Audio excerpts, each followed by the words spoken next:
TikTok, time to rock. Good evening, good morning, good afternoon to everyone who's watching from all over the world. It's your friendly neighborhood philosopher here, D Wood, and with me now is the one and only apostate prophet. Has been pointed out by such important figures as Apostate Aladdin that AP is the leading voice of the ex-Muslim community in the world, second to none. There's not even a close second behind him. Oh, And so indeed. some may call him the apostate king. Indeed, that's true. That's true. Yes, how you doing, David? What's up? Was that a Barbie shirt? What? Let's see your shirt again. You just stretched and then This? uh-huh. Well, have you never seen a Barbie doll before? Is that an attempt to win the favor, to court the favor of apostate Aladdin? Yeah. You think he's going to be, oh, well, if the apostate prophet is super pro Barbie. Well, look, it has been recently pointed out that I have been very offensive and that I have been very insensitive, very harsh, very rude, very brutal, very, I don't know, whatever you want to call it. So I decided to change my ways and approach things from a more compassionate, more soft, more pink, more Barbie-like angle. And so I decided to go this way. And I think that this is a good development. That is powerful development. So Barbie, AP. Yes. You can't call me Barbie. Have you heard about this attack? Have you heard about this attack in Russia? Oh yeah, I did. Yeah. I did hear about it. First off, what needs to be pointed out is we can be very quick to jump and call it a terrorist attack, but I would personally discourage doing that and always give it the benefit of the doubt and always understand the other side in this in such attacks. Because you might want to call it a terrorist attack, but from the perspective of those whom you define as terrorists, this was not necessarily a violent act or an evil act. It was a good act, because in the end, this attack didn't happen in a vacuum. There are reasons behind it. You could say that this is a resistance movement and a desperate attempt to resist the oppressors, the colonizers, Russia, who, let's face it, occupy a lot of indigenous land that is not theirs, and have also been for a decade now unprovoked attacking different resisting forces within Syria. So, and you know, you don't get to decide how oppressed people defend themselves, right? So they may defend themselves as they defend themselves. You are in no position to judge them. And if it is resisting oppression, then they may do it whatever way they want. How dare you? How dare you speak against it, even when the deaths are almost exclusively civilians? Yeah. And I would estimate, AP, that about 5% of our viewers just took you seriously. I wouldn't say it's 5%, but yeah, if apostate Aladdin is watching, I was like, oh my goodness, I can't believe he's defending terrorism. I think They do not he understand. he may be joking, although it is very unlikely. I can't See that? understand. See But that? even if he is joking, See that? Did AP join the Democratic Party? no, I'm just acting exactly like the Free Palestine crowds. Yeah, we do. That is exactly what we hear after. And guys, as AP's pointing out, you have the people who will condemn the October 7th attack and then, call for ceasefire, something like that. Say, okay, we condemn that, but enough's enough over here. But then you have the people who will just straight up, well, who are we to judge how the Palestinians defend themselves against terror? And if they go just slaughter a bunch of people at a concert, what's wrong with that? But then some of these same people will, oh my goodness, I can't believe that someone attacked a concert in Moscow. Where would they get that idea? I was like, well, why couldn't you apply the exact, who are we to judge? Who are we to judge that sort of thing? Exactly, and there's, I mean, if it is okay in one case, or if it is justifiable in one case to commit terrorist attacks and to attack civilians, target civilians directly, and take their lives in such a brutal way, why would it be so unacceptable in another case? If it is justifiable in one case, it should be justifiable in another case as well. The underlying reason behind it is, of course, a different matter to discuss, and then we can have our disagreements on that. But if you're going to argue that under no circumstances should any terrorist organization commit such an attack and kill hundreds or more of civilians at the regular music festival, then yes, we should condemn that. I certainly do. Lots of us do. We condemn it.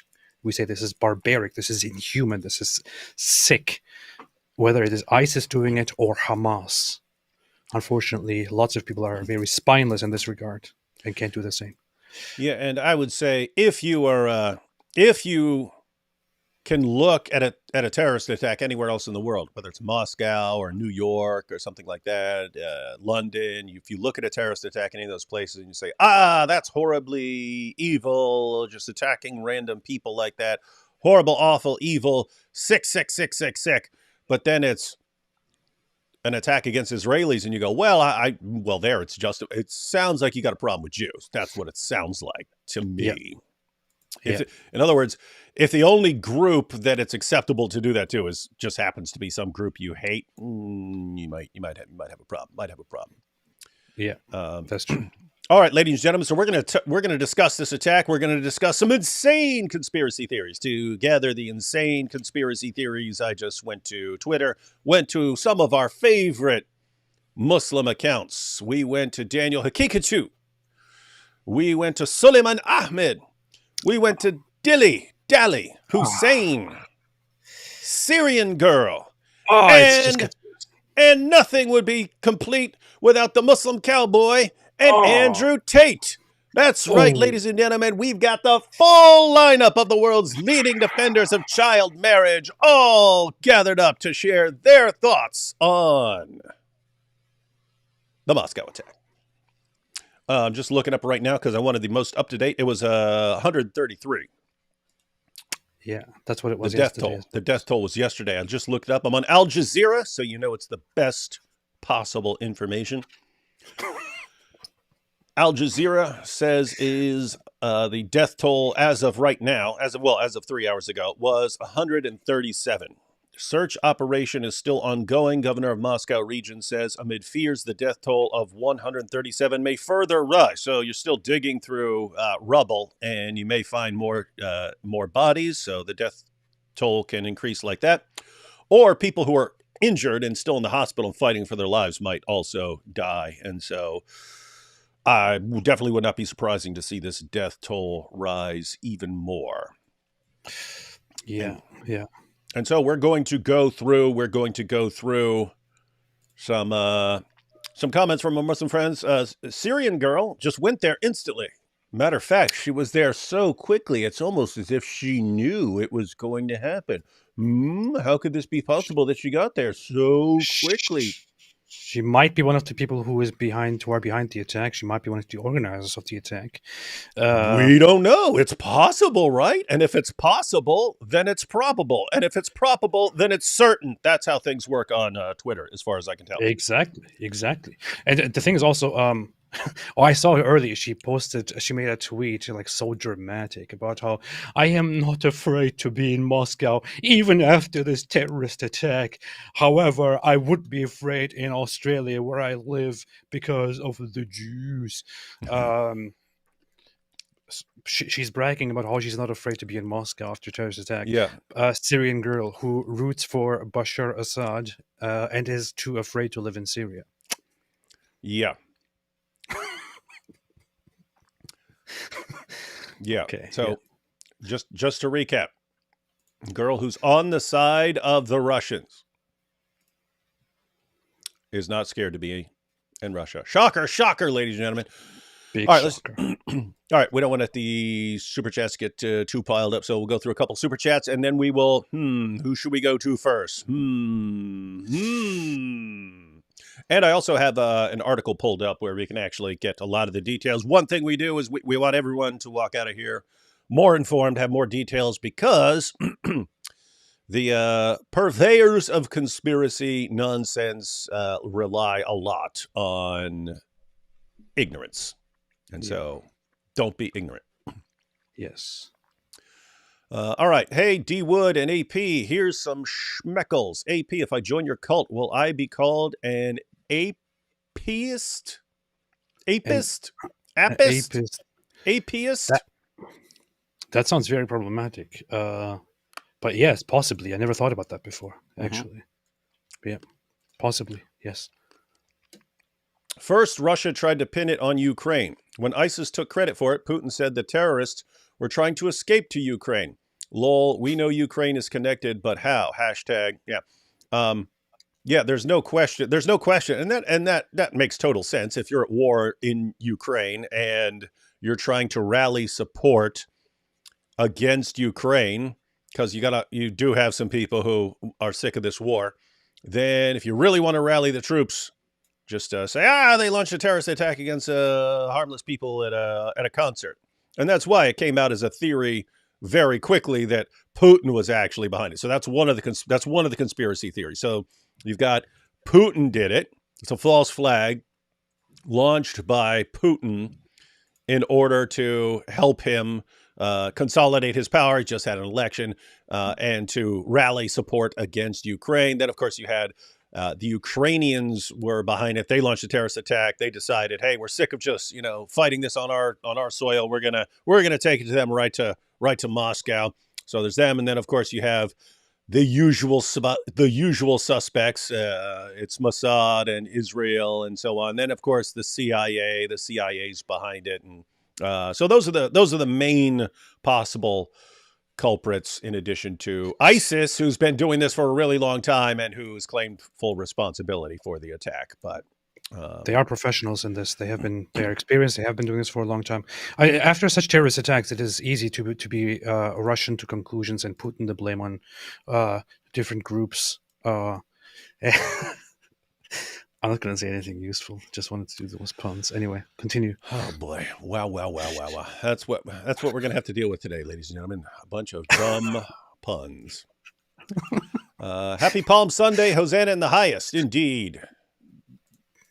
Indeed. And happy Purim to all the Jews. Yeah. I can't believe he wished happy Purim to the Jews. You see, this is how you see that the Jews are controlling this live stream. Did you know a snail can sleep up to 3 years? Yeah, but that scientists have discovered that's only if they're listening to Mike Winger's videos the entire time. Gosh, nice. That was quick. Nice. Hey, check it out. Guten Tag, mine brothers. But look how it's spelled, Guten. Guten Tag, mine brothers. Guten Tag. David, can't wait till you take Myth Vision to the woodshed. Yeah, I don't know. Let's see. I don't know if I'll be able to do it. He's an atheist, and as we all know, atheists are super smart and Christians are super dumb. I don't know if I'll be able to hold my own. Facts. AP ignoring our super chats made me convert to Christianity. Wow. See what you're doing? I didn't ignore any super chats. I don't know what you're talking about. You ignored the super chats for most of the show until you didn't even understand what they're about anymore. It was the perfect super chat. Here on Goat Hub, unlike D Wood and AP, we here at the best site on the web, our goats always. All right. Lutheran James says, I was listening on Audible to an essay by the philosopher Thomas Carlyle, and he said that Islam is a twisted form of Christianity. Thoughts? Go ahead. Yeah, that's come up in the past, that you can view Islam as a Christian cult. So a cult is it's expanded so much that it's considered its own separate religion. But so a cult is normally like an offshoot of a group that retains some of the features, but ends up denying the core features. And so Islam believes in God and prophets and scriptures and the Old Testament and the New Testament. and Jesus and Mary, believes in that Jesus is born of a virgin, that Jesus is the Messiah, that Jesus performed miracles, that Jesus is going to return, believes all these things, but just denies Jesus' death, resurrection, and deity. And so Mhm. that would fit the definition of a cult pretty well. But Islam packs a lot more in there, so you can think of it however you want. Any thoughts on that, AP? Yeah, but pretty much the same. So it was the early perspective on Islam from the outside that it is a. So it was even the first Christian impressions or Christian reactions were that it is a heresy or a Christian heretical movement. It came to be distinguished later as a separate religion. So that is a common perspective. Mm-hmm. Ken was the best character in the Barbie movie, AP. Change my mind, or do you agree? I no, I don't agree at all. Okay. I still haven't How seen it dare yet. you? I still haven't How dare seen you it say yet, that? and I probably never will unless I'm forced to. Shame, shame, shame, shame.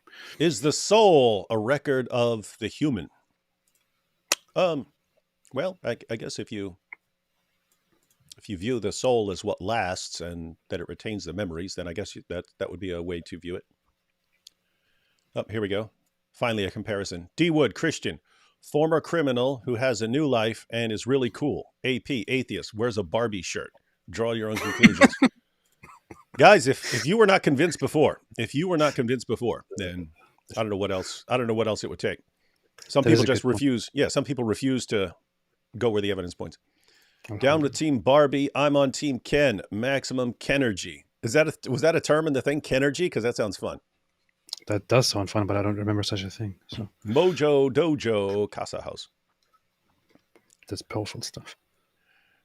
Daesh, it was us. Putin, Ukraine, Daesh, bruh.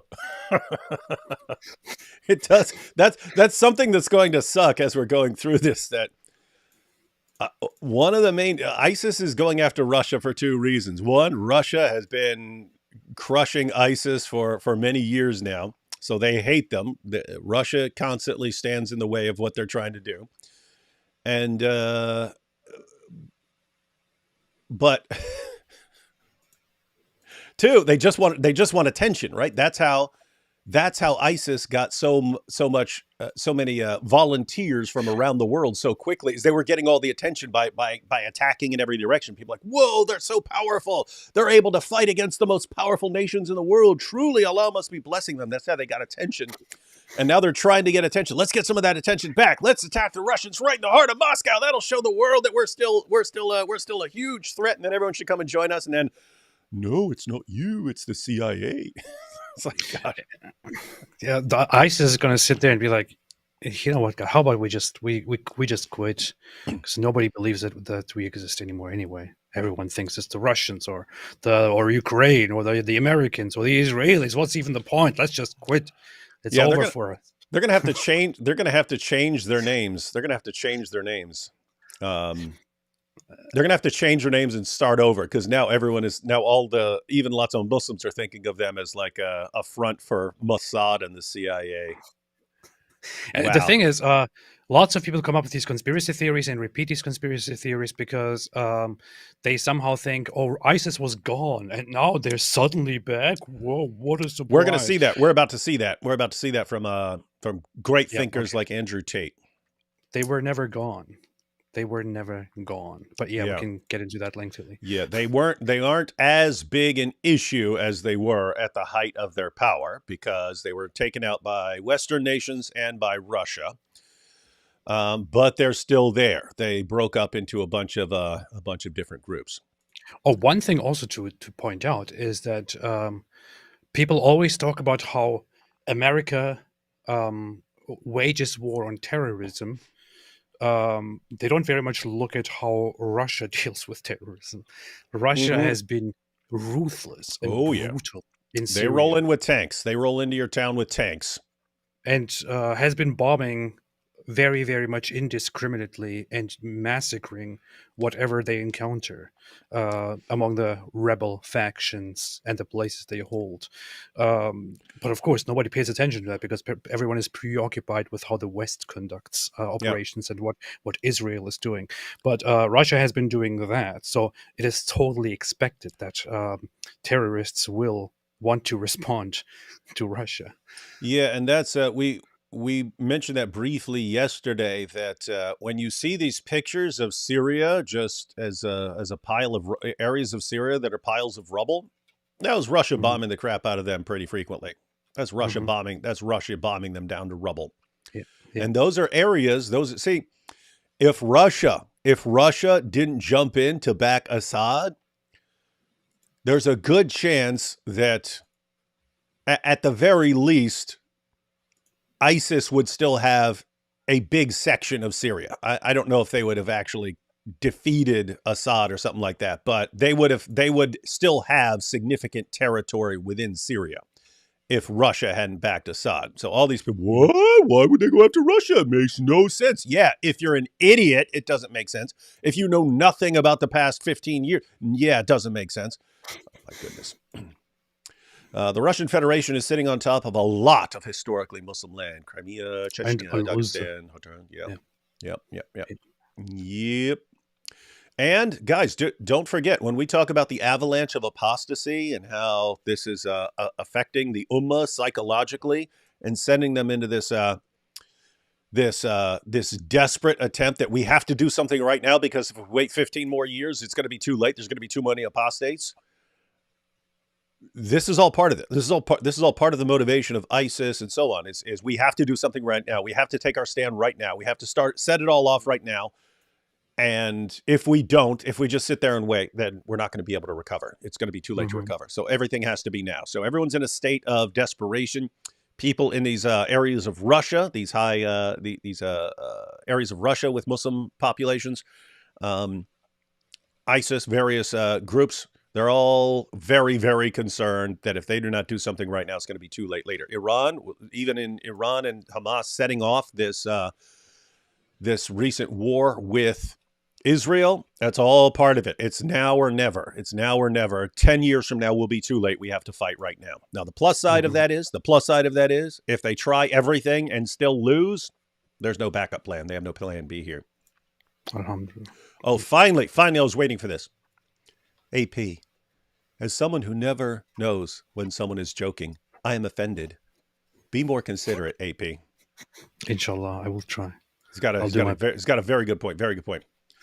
Russia Yes, sure. faces a ticking demographic time bomb.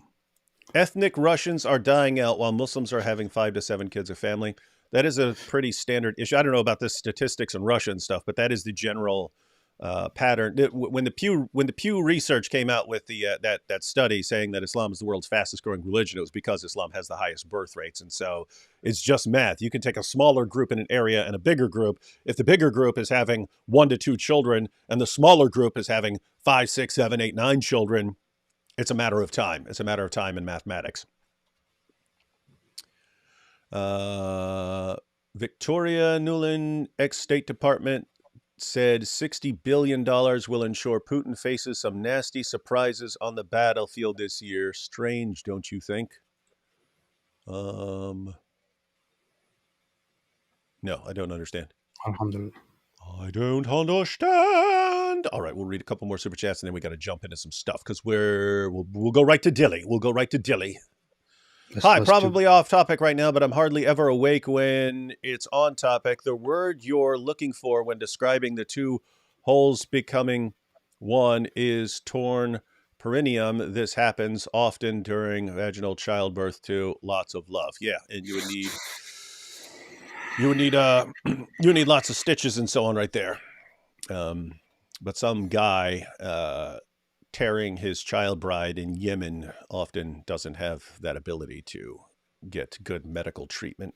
And lots of people down through history haven't had that ability. And so it's just an ongoing problem. But why?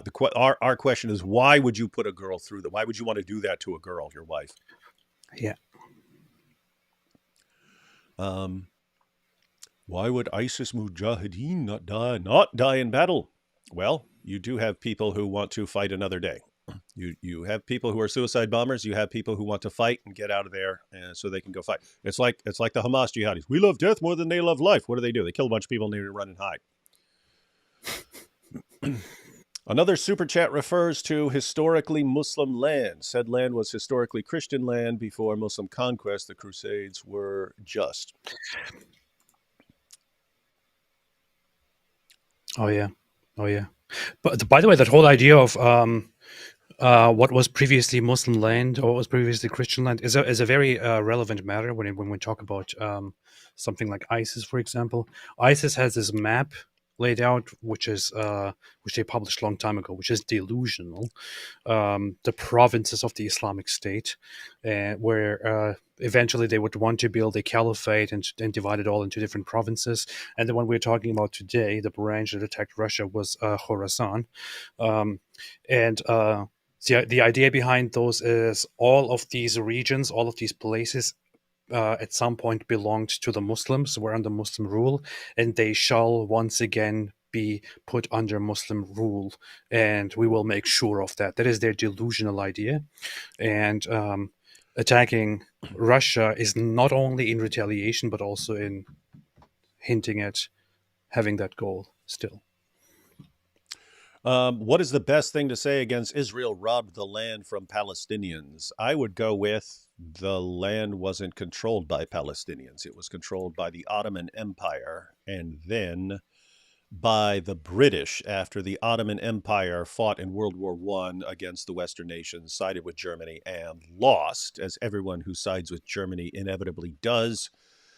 And so the land was then under the control of the British to divide it up. They knew that there were a ton of the population there that wanted to wipe out Jews, and therefore the British decided to divide up land that they controlled so that Jews would have a section of land that was under their control, because you couldn't put them under the control of the Muslims who wanted to completely wipe them out and were conspiring with Hitler to do so.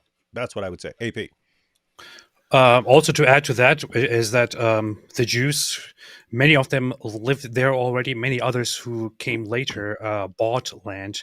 So nobody actually stole or took away Palestinian land or Arab land. Palestinian referred to anyone who lives in the region prior to the establishment of Israel. Much of it was either bought and therefore then it belonged to the Jewish population. The rest of it was controlled by the British Mandate of Palestine, which they decided to give to the Jews in this partition plan. It was only after 47 and 48 when the Arab side attacked the Zionists with the goal of destroying them entirely that Israel actually defeated the Arab side and then took more land. And people have interesting words for that nowadays. One of those is play stupid games, win stupid prizes. That's one of them. Yeah. And Eli here. Love you both. Praying for you and your family, AP. Thank you, Eli. Thank you. Eli's a cool guy. All right, let's last one here, and then we'll jump in. Yeah, we know we got more super chats, but we got to get to our topic. Putin's explanation that an opening was made on the Ukrainian border for the terrorists makes no sense. So Russian forces made an opening? Lol. Yeah, so you have a border. You got Russian soldiers on one side, Ukrainian soldiers on another side. Putin, in a desperate attempt to blame Ukraine for the terrorist attack, said, the Ukrainians were clearing a path for these guys to cross. Like, okay, well, you got to get through the Russians first, don't you? I mean, so what's going on here? And then the Ukrainians responded like, you think what did he say? He said, if these guys are suicidal and want to die instantly, they could cross over into Ukraine. That was their response. That's a good point. Pretty funny. All right, let's get into some of this stuff. Let's get into some stuff. Who are we going to start with? Who did I say we'd start with? I said we'd start with Dilley. Dilley, yeah. And then Dilley, I ran through an alley, I jumped to the wall. Let's see. Here we go, AP. Dilley Hussein. Who do you think is behind yesterday's terrorist attack? So he started it. He started it. He started it the day after, but then it continued for a while. And here are the final results. So Who do you think is behind yesterday's terrorist attack in Moscow? 42% went with the black flag of ISIS. I saw this poll on the first day when it was first continuing, and it was It was like majority was 90%. It was like 90%. It was like majority. Yeah, 90% it Israel. was overwhelmingly Israel, and then people, serious people, actually came and took over. That's Yeah, funny. and then so he ended up with over 20,000 votes. Yeah, when it was his crowd voting, it was some insane majority saying Israel did it. And now we got the black flag of ISIS won, but only barely. But think about this: you've also got the U.S. and you got Ukraine in there, and they're distant third and fourth. But Jews are right up there. Jews are right up there with neck and neck with ISIS as to who's behind it. And think, I mean, you can always point at anyone who has any sort of anything to gain by this terrorist attack. Can you say maybe the U.S.? Of course. Can you say maybe Ukraine? Sure. Can you say maybe Israel? Yeah. But to just get like Israel neck and neck with the group that's been doing this for a long time and has claimed responsibility, and they're still neck and neck with the Jews. You guys really not realize what kind of problem you just have with Jews? So that's Dilly Hussein. Any final thoughts on this, AP, before we move on to Syrian Girl? This is just such an embarrassing moment, and I'm happy to see that, to be honest, because of course the guy is like, oh, I'm going to make a poll and everyone will see that everyone thinks it was actually the Jews, and then he makes a poll and there you have it. That's what you get. You lost that one, Dilly. Dummy. Should have closed the poll earlier when it was still massively in favor of the Jews did it. Yeah. All right, and here we have Syrian Girl. Oh, look at that. She got fact-checked. Oopsie. I went to the... Now, here's what happened. I went to her tweet here, and it said, I went to the scene of the Moscow attack today. It was shocking to see the level of destruction, and the video doesn't do it justice. And I was like, what possible basis would there be for putting a community note on this? The community note says, Islamic State have claimed responsibility for the Moscow attack and released photos and live video recordings from the attackers' cell phones. Blaming Ukraine or any other organization is pure speculation. What the heck are they talking about? She just says, I went to see the Moscow attack. And I was like, there's a video. In the video, she'll probably be like, oh, this is clearly Ukrainian. Everything points at Ukraine and so on, right? Let's go ahead and jump into the matter of fact. She posted a video right before that. That's not the video that was there. We'll go ahead and watch 3 of the video clips she posted on location because she is a super serious journalist, ladies and gentlemen. What are you laughing at? This is Syrian Girl. She is such an annoying, terrible person. She has a huge following, dude. How are you gonna argue with that?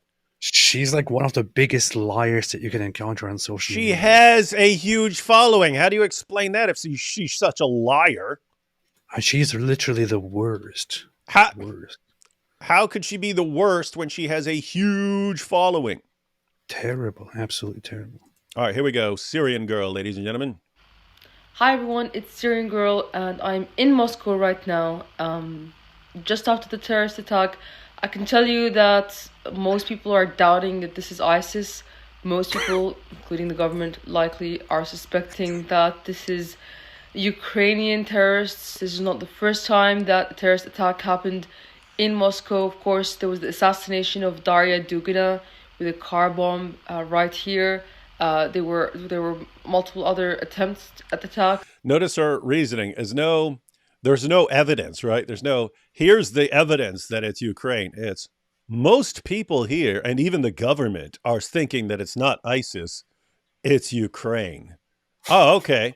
Well, if that's what most people are thinking there, according to Syrian Girl, because the Russian government, they're not biased against Ukraine, and Syrian Girl certainly isn't biased in favor of Russia here. So yeah, we just gotta trust what she says here. Here we go. There is heightened security here, although I think it became a little bit too relaxed over time. You think? And now that's not going to be the case anymore. But the What's that sound like, AP? Security got too lax, giving terrorists the opportunity to come and slaughter a bunch of people, and now you'll have to ramp back up security because things weren't as laid back as you thought they were. Sounds an awful lot like exactly what happened in Israel, and you're probably going to see more of this, ladies and gentlemen, because when ISIS was a super big thing years ago, then everyone was on high alert constantly. When ISIS, the main group, started collapsing, then we're okay now, and we all lull ourselves to sleep, so that even when people are attacking, we don't believe it. Can't be happening. Can't be happening. She is such a vile liar. She was following me until very very recently, and actually she was following me until I temporarily blocked her at some point because I couldn't, because I was extremely angry at something that she tweeted, where she called the sexually abused and killed Israeli civilians at the music festival disease infested hags. Why would anyone want to rape them anyway, or something like that? And I thought, wow, I can't control myself. I'm going to say something really, really, really bad. So I just thought, okay, you know what? I'm going to block her for now. So later I unblocked her to interact once again, but she has been commenting on my stuff, and she is just such a liar. She gets fact checked. She is shown evidence of stuff that she says there is no evidence for. Then she just makes up excuses and moves on without acknowledging it. She is a pure propagandist who most people who are aware of her suspect just works on behalf of the Syrian government and the Russian government. And what I find it interesting is you have the people on Twitter like her, and it's just, I mean, come on, we all know that this is Ukraine. It's so obvious that it's Ukraine. Come on, Ukraine, we know it's Ukraine. You go to another Muslim channel, come on, we know this is the CIA. We know it's the CIA. We know that ISIS is a front for the CIA, and so on. You go to another Muslim, come on, it's obviously Israel. Israel's behind this. They're the ones who stand most. They're all like, they all think it's obvious that whoever they dislike the most is responsible for anything that happens anywhere in the world. But I have to say, the biggest culprits, based on the channels that I went to, were massively, overwhelmingly in favor of Jews being behind this ISIS attack. It's always Jews. Jews did the Big Bang. My girlfriend left me. It was the Jews. I can't find my socks. It was the Jews. I stubbed my toe. It was the Jews.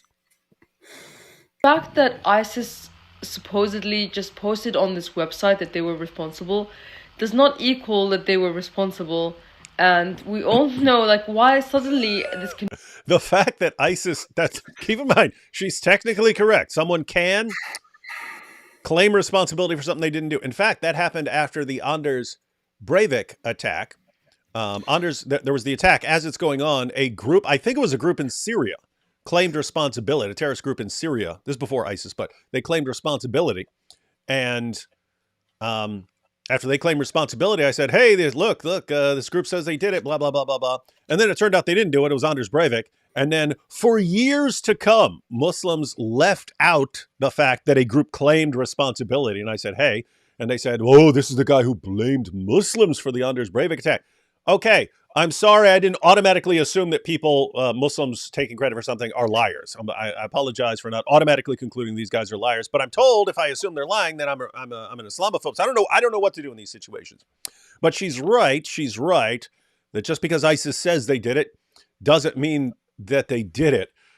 But when ISIS is the one that's releasing the body cam footage of these guys and so on, I don't know. It's so think about this.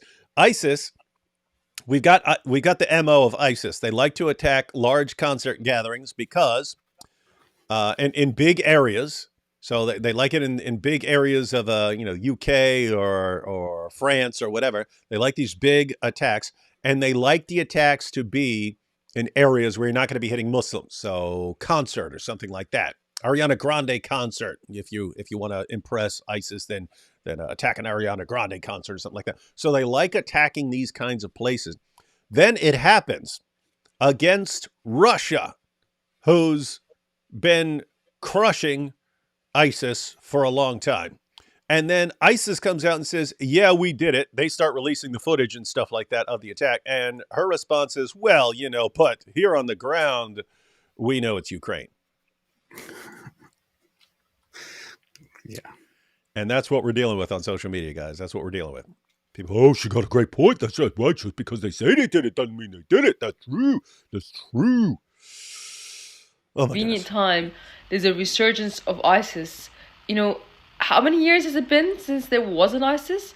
And why is it that Pretty sure, as somebody who follows the conflict in Syria, she should be aware that ISIS has been active without interruption since ISIS came into existence. They have been active without interruption. They still control territory in Syria. They still control territory in different countries, including in Yemen, for example, in places in North Africa, in other places. And they still carry out international terrorist attacks. The only reason why people kind of have this false impression that ISIS is gone is that at some point they established the state, which actually became a big challenge, but it was crushed, so it is no longer that big, which is why people think, okay, ISIS is gone. But ISIS is not gone. It's just their strength has been crushed, but they are still active. Yeah, and they have sort of local groups, but then it's along the lines of the local group. So you have Boko Haram, and then you have the ISIS version. You also have an ISIS group there in northern Africa. You have ISIS active in places. Notice they're not in control of Afghanistan. They're fighting. They want control of Afghanistan, but you have ISIS in Afghanistan. You have you still have ISIS attack. You have ISIS in Pakistan. They're active. They're just not this big global threat, so we don't hear much about them. Why? Because Western nations don't pay attention to terrorist attacks in Nigeria. It's one of our ongoing complaints on This Week in Jihad is every week we can report on multiple terrorist attacks in Nigeria. No one ever hears about them. Oh, I guess Boko Haram went away because we're not hearing about it. We haven't heard about Boko Haram since all those girls were kidnapped a decade or so ago. Right? We haven't heard about them since then, so I guess they went around. No, media just aren't really reporting on it. Boko Haram has been relentlessly attacking, as has ISIS. They're just not this big thing that's becoming a threat to Western nations. When do we finally hear about them again? When they're doing something in Afghanistan? No, when they're doing something in Moscow. That's when everyone pays attention. But this super genius here, it's not reported a lot, therefore they haven't existed for a while, and now they just came back by magic. No, the media reported it by magic. Finally, and this is what I mean. She's not ignorant. She's not. She doesn't. She doesn't actually think that ISIS was gone. She knows that ISIS has been active. This is the problem with her. She's not just somebody who is ignorant. She's actually pretty sure she's lying. She is just using dishonesty, deception. That would be pretty shocking. Let's see. Maybe she's going to redeem herself here. While there's a genocide going on in Palestine, ISIS never attacks Israel. And the one time that a wayward missile went in their direction, the Israeli defense minister said that ISIS apologized to them. Why is it that this ISIS creature is always attacking the countries that the US is fighting at that time? For example, during the Syrian war. What? That is false. There were several attacks on Israel and Israeli forces in the past, including 2 inside Israel. ISIS just hasn't managed to commit great terrorist attacks inside Israel, because committing terrorist attacks as outsiders inside Israel is very, very difficult. And as terrorist groups within Israel is relatively easier, which is the problem. But you know very well, David, as well, from as somebody who got into Israel, that getting into Israel is not a walk in the park, which is why ISIS has the big difficulties operating there. Yeah, so you have to get in there, and getting in there is really, really, really hard. Um, Gladly so. yeah, and besides that, Israel just isn't their target. Like Muslims, a bunch of the Muslims that we're going to be looking at in their tweets and so on, they can't get their mind around a Muslim group being obsessed with anything other than Israel.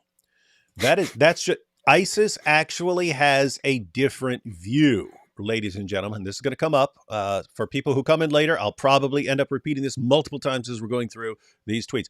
ISIS has a different view. So you take a group like Hamas and lots of the Muslims who support them. The view is, oh, just keep attacking Israel and we'll eventually conquer it, right? ISIS's view is they're looking around and they're like, wait a minute, we lost our caliphate after World War I. We lost our caliphate. Then we've been losing and losing and losing and losing, and then we've got this little nation Israel here, and we keep attacking, we can't win anything. All these other nations are more powerful than us. What is going wrong here? Why did we lose our caliphate? Why are we so weak right now? And one possible explanation for that is, well, Islam just isn't true and Allah doesn't have your back. That's a possible explanation. ISIS doesn't want to go there, so they have to explain it some other way.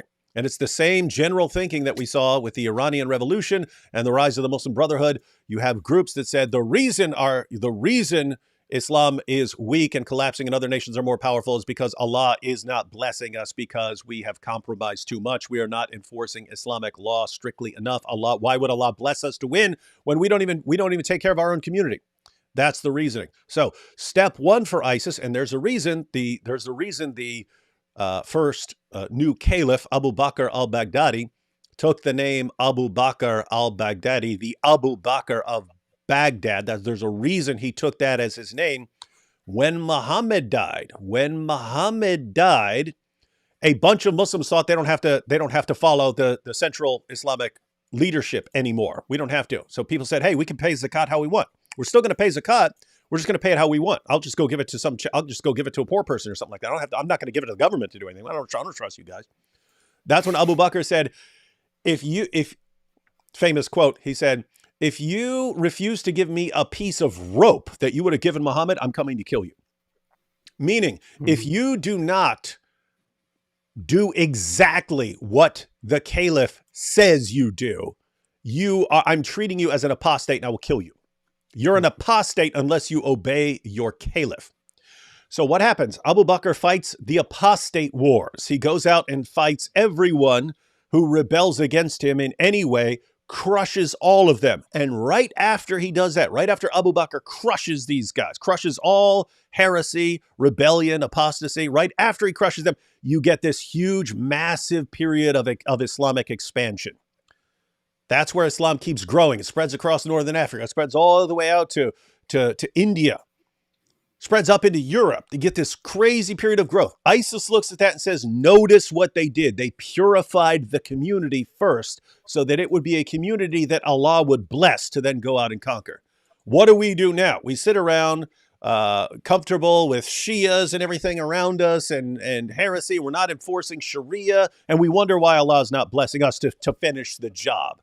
So what is their task? Their task is to get rid of all heresy, apostasy, rebellion, all of that, and strictly enforce Sharia. And they will kill and slaughter anyone who gets in their way, just like Abu Bakr did. That's their goal. They're not focused on Israel. According to ISIS, if we just keep attacking Israel and we're not purifying our own community, we're going to lose. We're going to lose. Allah's not going to bless us. They will beat us forever if we do things the way we've been doing them. So they focus on other things. Now, you may be asking, why they attack Russia? What does ISIS do? They are trying to cleanse the ummah of all impurity, heresy, apostasy, and so on. They fight against all of that and anyone who interferes with that, anyone who takes the side of the groups they're going against. Well, who takes the side of the groups they're fighting? Russia. Russia takes the side of Assad. Russia takes the side of Iran. Russia is protecting all these groups. They can't beat Israel or the United States or anyone else. In their minds, they can't win. Winning is hopeless, according to ISIS. Winning again, taking over the world is absolutely hopeless until they have purified the Islamic community first. And in order to purify the Islamic community, they have to deal with Russia because Russia's protecting all the groups they want to cleanse the community of. That's what's You going know on here. what's you know what's kind of messed up? I want to say, but it is probably accurate to point out that the majority of those Muslims and Islamists and conspiracy theorists who say, "Oh, it's very, very clear that ISIS are not Muslims; they are controlled by a different force. Because why are they attacking Muslims so much? Why are they not attacking Israel?" Those people are short-sighted and haven't thought about it remotely as much as the ISIS leadership thought about it. So the ISIS leadership is thinking far ahead and is thinking far more, is playing the long game and Mhm. is much more far-sighted than these people who bring that objection. So that is a very important and very good point to bring up and to talk about, that people don't understand. Yeah. More people should understand that in ISIS's view, from their perspective, if they continued attacking Israel, it would lead to nothing except more suffering. If they, however, attack the weaker Muslim nations and Muslim groups surrounding them, they have chances to actually defeat and overthrow them and swallow them and add to their own strength. After which, they can, if they establish a great caliphate, then they can go after all those forces that these Muslims are, or these other Islamists are in vain trying to fight. The first goal is to go after those other supposed Muslims, which is also why they have had this view forever now, that those Muslims who don't pledge allegiance to the Islamic State are enemies and may be attacked and may be killed because they may be outright disbelievers, and even if they are not outright disbelievers, they are an obstacle to the greater goal of Islam, which is why killing them is justified. This is their reasoning, and this reasoning goes back to people like I don't know, Sayyid Qutb and different people who have kind of shaped these jihadist ideas. Plus, there's also one other thing to point out, which is that the caliphate, when it was abolished, was not abolished by non-Muslims, by Westerners. It was abolished when it was in the hands of other Muslims. ISIS is aware of that. So they have to first establish Islam once more. Yeah, guys, so get this general idea down. ISIS believes it's basically a hopeless endeavor to go around thinking you're going to conquer the world until you have purified and cleansed the Muslim community of all these different heretical Muslim groups and all these non-Sharia compliant Muslims. You have to deal with that problem first. Only then will Allah bless you to carry out your task of conquering the world. And so what do? They go after the groups that they regard as heretical. They go after non-Sharia compliant Muslims. They go after Muslims who are following Sharia but just don't submit to the caliph that they're supposed to submit to. That's who they focus on. And anyone who is protecting those groups and individuals, namely Russia. Now, here's the thing, guys, think about this, because all the Muslims are about to look at, they don't seem to get this idea. Is Israel protecting all these groups that ISIS wants to do away with? In other words, one of the main obstacles for ISIS would be Iran. Is Israel protecting Iran? No, Israel can't stand Iran. So it's not siding with Iran and protecting Iran. Who's protecting Iran? Russia. Who else? Who else is a big obstacle to ISIS? Assad. Is Israel supporting Assad? Is Israel protecting and defending Assad? No, they're enemies. Who's supporting Assad? Russia. And everyone, why aren't they going after Israel? Israel has some of the same enemies, right? Because it's for completely different reasons. Namely, Iran is an enemy of Israel because Iran wants to wipe Israel off the map. But Iran is also Shia and therefore an enemy of ISIS. And so Iran hates both for completely different reasons, but then both do not like Iran. And so you're over and over again, why isn't ISIS attacking Israel? And Israel has nothing to do with anything ISIS is focusing on right now. Nothing. Zero. They do not care about that. They care about one thing, and that's what they're focused on. People are going, oh, ISIS is focused on this one thing. Why aren't they focused on this other thing that has nothing to do with that? Gee, I wonder. It's so hard to figure out. Yep. Gosh. All right, back to Syrian girl. By the way, how's she talking trash about those girls at the concert and stuff? If she looks exactly like someone who would have been at that concert. I want to say more about that, but I'm just going to leave it. All right. We were fought by ISIS to the point of devastation. And at the same time as ISIS was bombing us, the US was bombing us. Isn't that strangely convenient? And the fact that during the Iraq War, where ISIS was born out of Al-Qaeda, isn't it strange that where the US is fighting, ISIS just happens to be fighting the people that they're fighting? I mean, doesn't that strike anyone as odd? Doesn't it strike anyone as odd that just after, Russia vetoed a pro-Israel UN resolution, like within hours or within minutes, this attack happens? The fact that, Russia only a few weeks ago had all of the Palestinians. Guys, by the way, this is how conspiracy theories work. You just point out a bunch of stuff that ignores the, okay, group that constantly does this, then says they did it. But what about this? And what about that? Isn't it strange that this just happened? Yeah, you could do that with anything. If you wanted to blame Japan for this attack, isn't it strange that an ambassador from Japan just visited Moscow right before this attack? Why do you think that was? Oh, was it to... You could blame anything using this method. There are also two things that she brings up, which... what was it? The first one, I don't remember the first thing that she brought up, which was wrong. But the second one is that this happened just after Russia and China vetoed the resolution. The resolution was about it was a ceasefire resolution. It was not something that Israel is particularly excited about. So, and that they are just feeling pressured to kind of go for. So the fact that somebody blocks this resolution is not something that Israel is actually angry about, or that they would be angry about. On the contrary, they would probably think, oh God, it didn't work out. So it would be it's a very strange theory that Israel would be so angry about this that they would send terrorists over there. Guys, whoa, there was this. That was going on. You know what we'll do? We'll get a bunch of jihadis to go in there to attack a concert and say that they're ISIS. That's our plan. That's how we do things. Oh boy.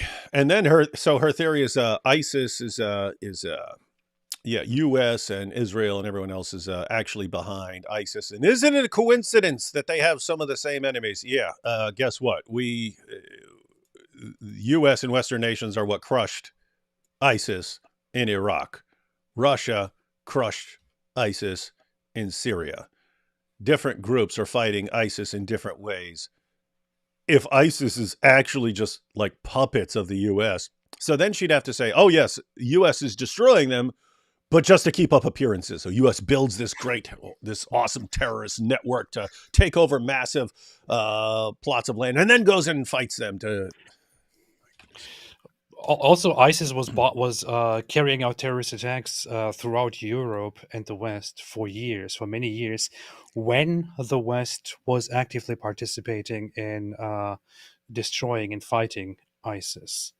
So if you just want to apply these, if you just want to ask these questions, yeah, well, don't you see that ISIS was carrying out terrorist attacks in the UK, in France, in America, in Canada, in Germany, here and there, exactly when these countries were engaged in fighting ISIS? Is this a coincidence? Yeah, see. Indeed. You've seen Samson versus 1,000 Philistines clip on YouTube. No, is that one of those videos where it'll be like 5 Jedi versus 10,000 droids, and they just, I guess, do some sort of AI battle or something like that? I've seen a couple of those. Or it'll be like 100 Spartans versus, and they'll actually program it with the features of various groups to see how they would actually fight. I don't know. No, I haven't seen that. Here's one for you, AP. The Quran goes so hard, I still listen to it, even as an apostate. Can Ridvan relate? No. Sometimes, sometimes I do. I do find myself reciting it in fancy in ways worship? because it's fun. Mhm. No, but reciting it in fancy ways because it's fun.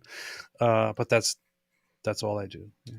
Mhm, mhm. Who's the second most obvious false prophet, though? Well, we have different views on this. You don't even think that Muhammad is the most obvious false prophet in history, do you? No, I don't. Yeah, I would say Joseph Smith, number 2. No offense, Mormons, but yeah, Joseph Smith. I think Joseph Smith was significantly more obvious than Muhammad. I don't. We're gonna actually have to lay out our case. I'm thinking in terms of the number of different ways that you're proven to be a false prophet. Let's arrange a debate on modern day debate about We're this. gonna have to. I'll destroy you. Yeah. John says, "I'm a Barbie girl in the Barbie world. Come on, AP, let's go potty. Come on, AP, Huh. let's go potty." Potty.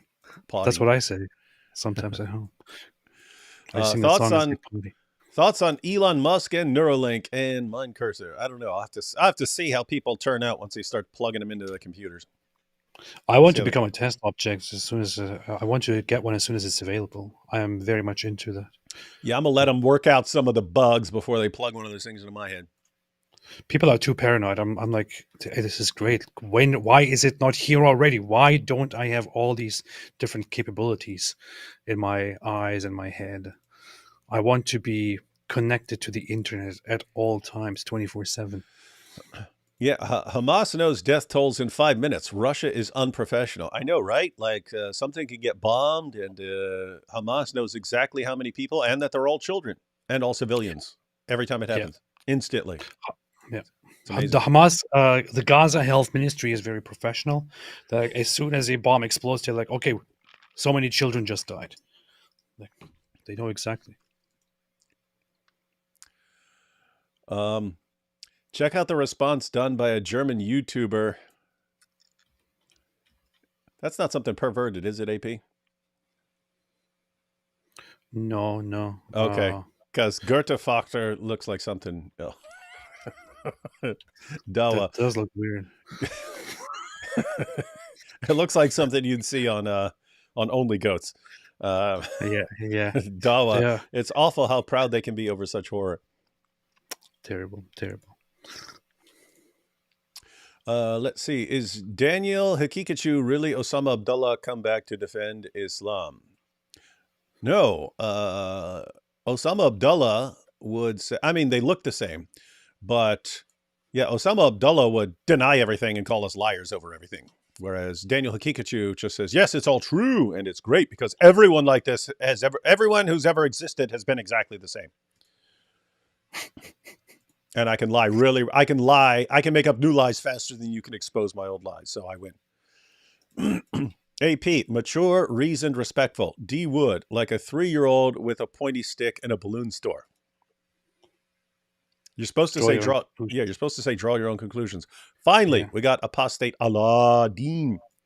Please be considerate. What if a Muslim sees this Barbie shirt on a grown man? They'd consider it idolatry, and it'd hurt their feelings. Shameful. Idolatry. That's funny. Oh, hey, Messianic Apostate here says, did you see my thread where I debunked the myth that Daesh apologized to Israel? Conspiracy theorists are driving me to defend Daesh. Isn't that funny? You have to no, actually, in defense of ISIS, let me say, they didn't apologize. That's a false accusation by critics. It's getting so ridiculous. I find Oh, wow. myself spending too much time responding to these conspiracy theorists on social media that just say the most absurd things, and I don't even know. Like, I'm thinking, I'm just wasting too much time at this point. Yep. I don't know. 15-year-old boy saved 100 people in attack. He's Muslim. Yeah, I think his name is Islam. So he he saw or heard the gunfire, and he started telling people, get out of there and how to get out of the building and stuff like that. And so they're going to give that kid some sort of medal or something like that. But I mean, think about that. Like, you could have a perspective that these people. Here's what sucks. It's very easy to justify. Wait. It was a Muslim named Islam who knew what was going on, and he helped people get out. So he knew exactly what was going on and where to. My goodness, how could he have known? How could he have known what was going on when no one else knew? If you want to be a conspiracy theorist, there you go. Yeah. So here's the thing. You could be a 15-year-old Muslim who doesn't hate everyone and doesn't want to kill anyone and so on, and say, hey, I mean, these guys are attacking just random people here. So you could be like that. But the point is, the perspective of ISIS and Al-Qaeda and Al-Shabaab and Boko Haram and all these groups,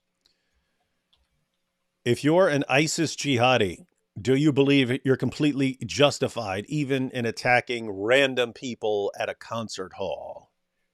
Absolutely.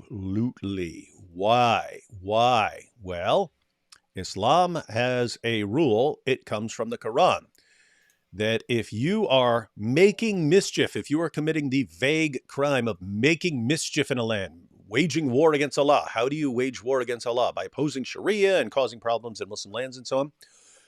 Did Russia do that? That's a death penalty in Islam. Did Russia do that from an Islamic perspective, from the perspective of ISIS? Absolutely, they've been doing it. Look what they've been doing. They've been bombing Muslims, right? So are they guilty of that? Also, that's according to the Quran. According to Muhammad, the person who funds a soldier who's fighting gets an equal reward to the soldier who actually does the fighting. In other words, from the perspective of Islamic soldiers, if I'm a wealthy guy and I pay for a soldier to have armor and weapons and so on to go out and fight, I get a reward equal to him when he goes out and fight. I get half the reward. But the same applies to the people who are making mischief in Muslim lands. There's the people who are there's the soldier who actually drops the bomb on ISIS, but then there are the people who are funding that. There are the people who are paying for the soldier. They're paying for the plane. They're paying for the bomb. Who's doing that? Your average Russian taxpayer. That's who's doing it.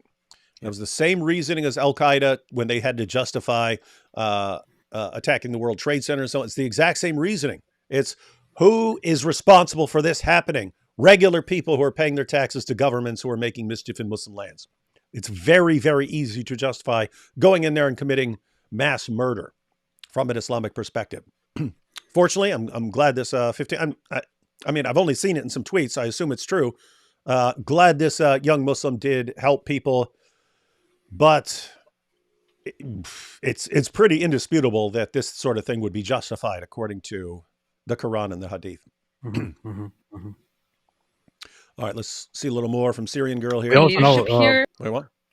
One of the people who is also responsible for terrorist attacks across the world, especially if, one of the people who is responsible for American actions against Muslims around the world is also Daniel Gikic, because he is a taxpayer in America, for example. Ooh, ouch.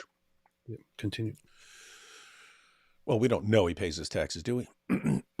That's true.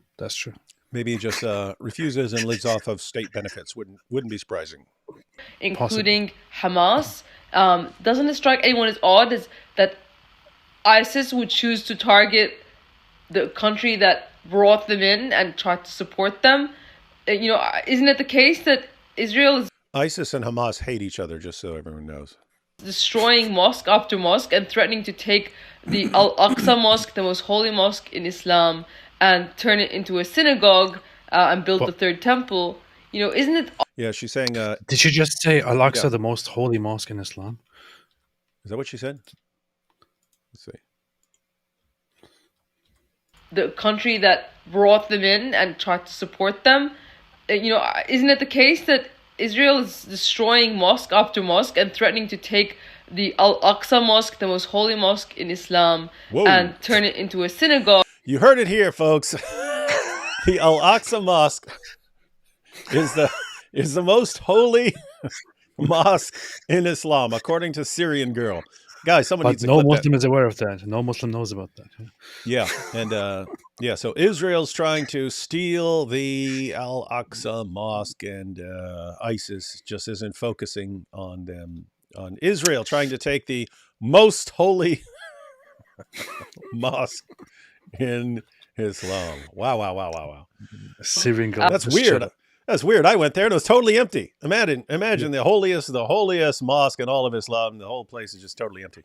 And build the third temple. Isn't it odd that at that time when this is happening, ISIS is still just attacking the enemies of the United States? I mean, come on. I mean, how much more obvious can you get that ISIS is the CIA and the Mossad? Or See, how much more obvious can you get that ISIS is just the CIA and Mossad? That was a huge jump. It was the perfect jump. How did that happen? How do you get from that to that? It's like, wow, man. Well, isn't it true that at this time this person went over there? Isn't it true that that person went over there? Isn't it true that while this was happening, that and that was happening? Therefore, that person is the president of the United States. Yeah. Okay. All right. That's how the conspiracy theories work, ladies and gentlemen. That's why people love her. You just saw it. Isn't it amazing? ISIS just attacked Russia, an enemy of the United States. Why would they attack the enemy of the United States unless it's actually the United States? And but keep in mind, she started this off by saying people here don't believe that ISIS is responsible for this. They believe that this is a Ukrainian attack. This is Ukraine. So Ukraine actually did the attacking. ISIS wouldn't attack because, wait a minute, ISIS is the CIA and Mossad. Why wouldn't they attack if it was ISIS? I don't know. I can't even figure it out now. So it was actually Ukraine that did the attacking, but ISIS is CIA and Mossad. So Makes sense. Islam just has nothing to do with any of this ISIS attack, ladies and gentlemen. Islam has nothing to do with Islam. This is wow. This is Dawa right now, ladies and gentlemen. This is the state of Dawa address. The actors that did this, in fact, were not like ISIS, but in fact were probably traitors working for Ukrainians working for the Americans. Okay, so it's Ukrainian. Don't leave out Mossad. They're Ukrainians. They're not ISIS. The guys carrying out the attack, screaming Allahu Akbar while slaughtering people, and like, I don't know if you guys, we're not going to look at the actual video footage here, ladies and gentlemen, because I'm pretty sure that would cause some problems with YouTube. But I mean, the guys were just like slicing away at throats and stuff of people who were on the ground and stuff like that, and blood splattering everywhere. And these guys are Allahu Akbar, Allahu Akbar. But yeah, they're just Ukrainians paid by the United States and Mossad. Gosh, poor ISIS can no longer do a terrorist attack because they're going to U.S. Mossad and Ukraine are going to get blamed for everything they do from now on.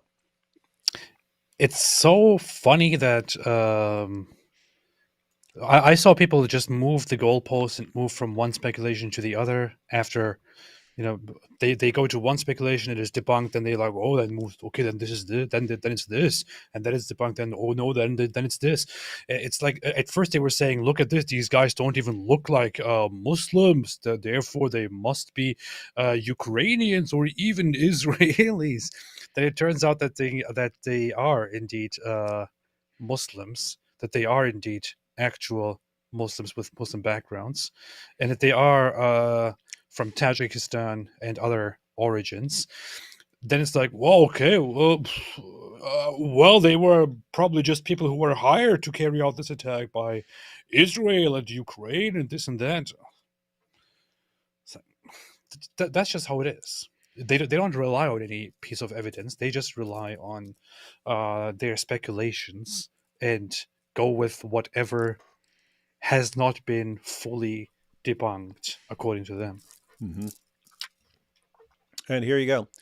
Not the first terror attack by Ukraine. See these other ones? They recruited these guys via Telegram, as every time before. Actually, the guy said they were listening to Islamic preachers who recruited them on Telegram. But these had to be Ukrainian imposters who were imitating ISIS preachers. So you had Ukrainians pretending to be ISIS preachers, getting guys to follow them on Telegram, and then telling them to go launch a terrorist attack. And then they fled to Ukraine. Did they flee to Ukraine? How did the Russians get them? How Do did you the see how Russians? professional, how good Ukrainians are? I didn't know that Ukrainians are so amazing, are They're so powerful, such geniuses. very Ooh, powerful. They're tactical yeah. geniuses. Wow. And guys, Yeah. this is the issue with conspiracy theories, right? So you'll take something that happens, whatever it is, moon landing, whatever else. And the conspiracy theorists will say, oh, but look at this thing. Look at the shadow of the ship on the ground. You see? Therefore, this huge conspiracy, right? Guys, the huge conspiracy theory can't have more problems than what it is you're trying to explain, right? And so, okay, ISIS attacks concerts for years. Then a concert gets attacked against. It's an attack against Russia, who's been crushing ISIS for years. They see the perfect opportunity to launch an attack against Russia. Why? Because Russia is really, really occupied with Ukraine right now. Perfect opportunity to go in there. And your response is, must be Ukrainians pretending to be Islamic preachers recruiting people on Telegram. And then these guys were fleeing to Ukraine. Why? Because Putin said they were. And it's obvious. Wow. It's also not like something. It's not like they give these tasks to random people who are signing up on Telegram and who are like, "Hey, I want to carry out a terrorist attack. Can you give me a mission?" And they're like, "Okay, just stand by." And then at some point, when they need someone, they're like, "Hey, you go and carry out this attack." No, that's not how it happens. They are in touch with these guys for very, very long amounts of time to check to see if they're up to the task, to see their loyalty, to see their understanding, to see if they're serious, to assess all kinds of different things. It's not like oh, Ukraine just needs a terrorist attack right now. Do you have anyone there? Oh yeah, we have somebody right here who wants to make some money. Okay, give them so much money and let them carry out the terrorist attack. That's not how it works, man. People are. Mm-hmm. I don't know. But that is an ongoing problem, guys. Especially as we've talked about in the past, that as people join different groups and then become increasingly more polarized, you don't trust anything. It's cult. Once everyone is part of some group that is set against every other group, then cult tactics within the group take over. You don't listen to anything except what theory you're supposed to maintain, which usually involves your enemies being behind everything bad. Mhm. And you can't listen when your enemies respond. They're your enemies. You don't trust them. You only listen to what your group is saying.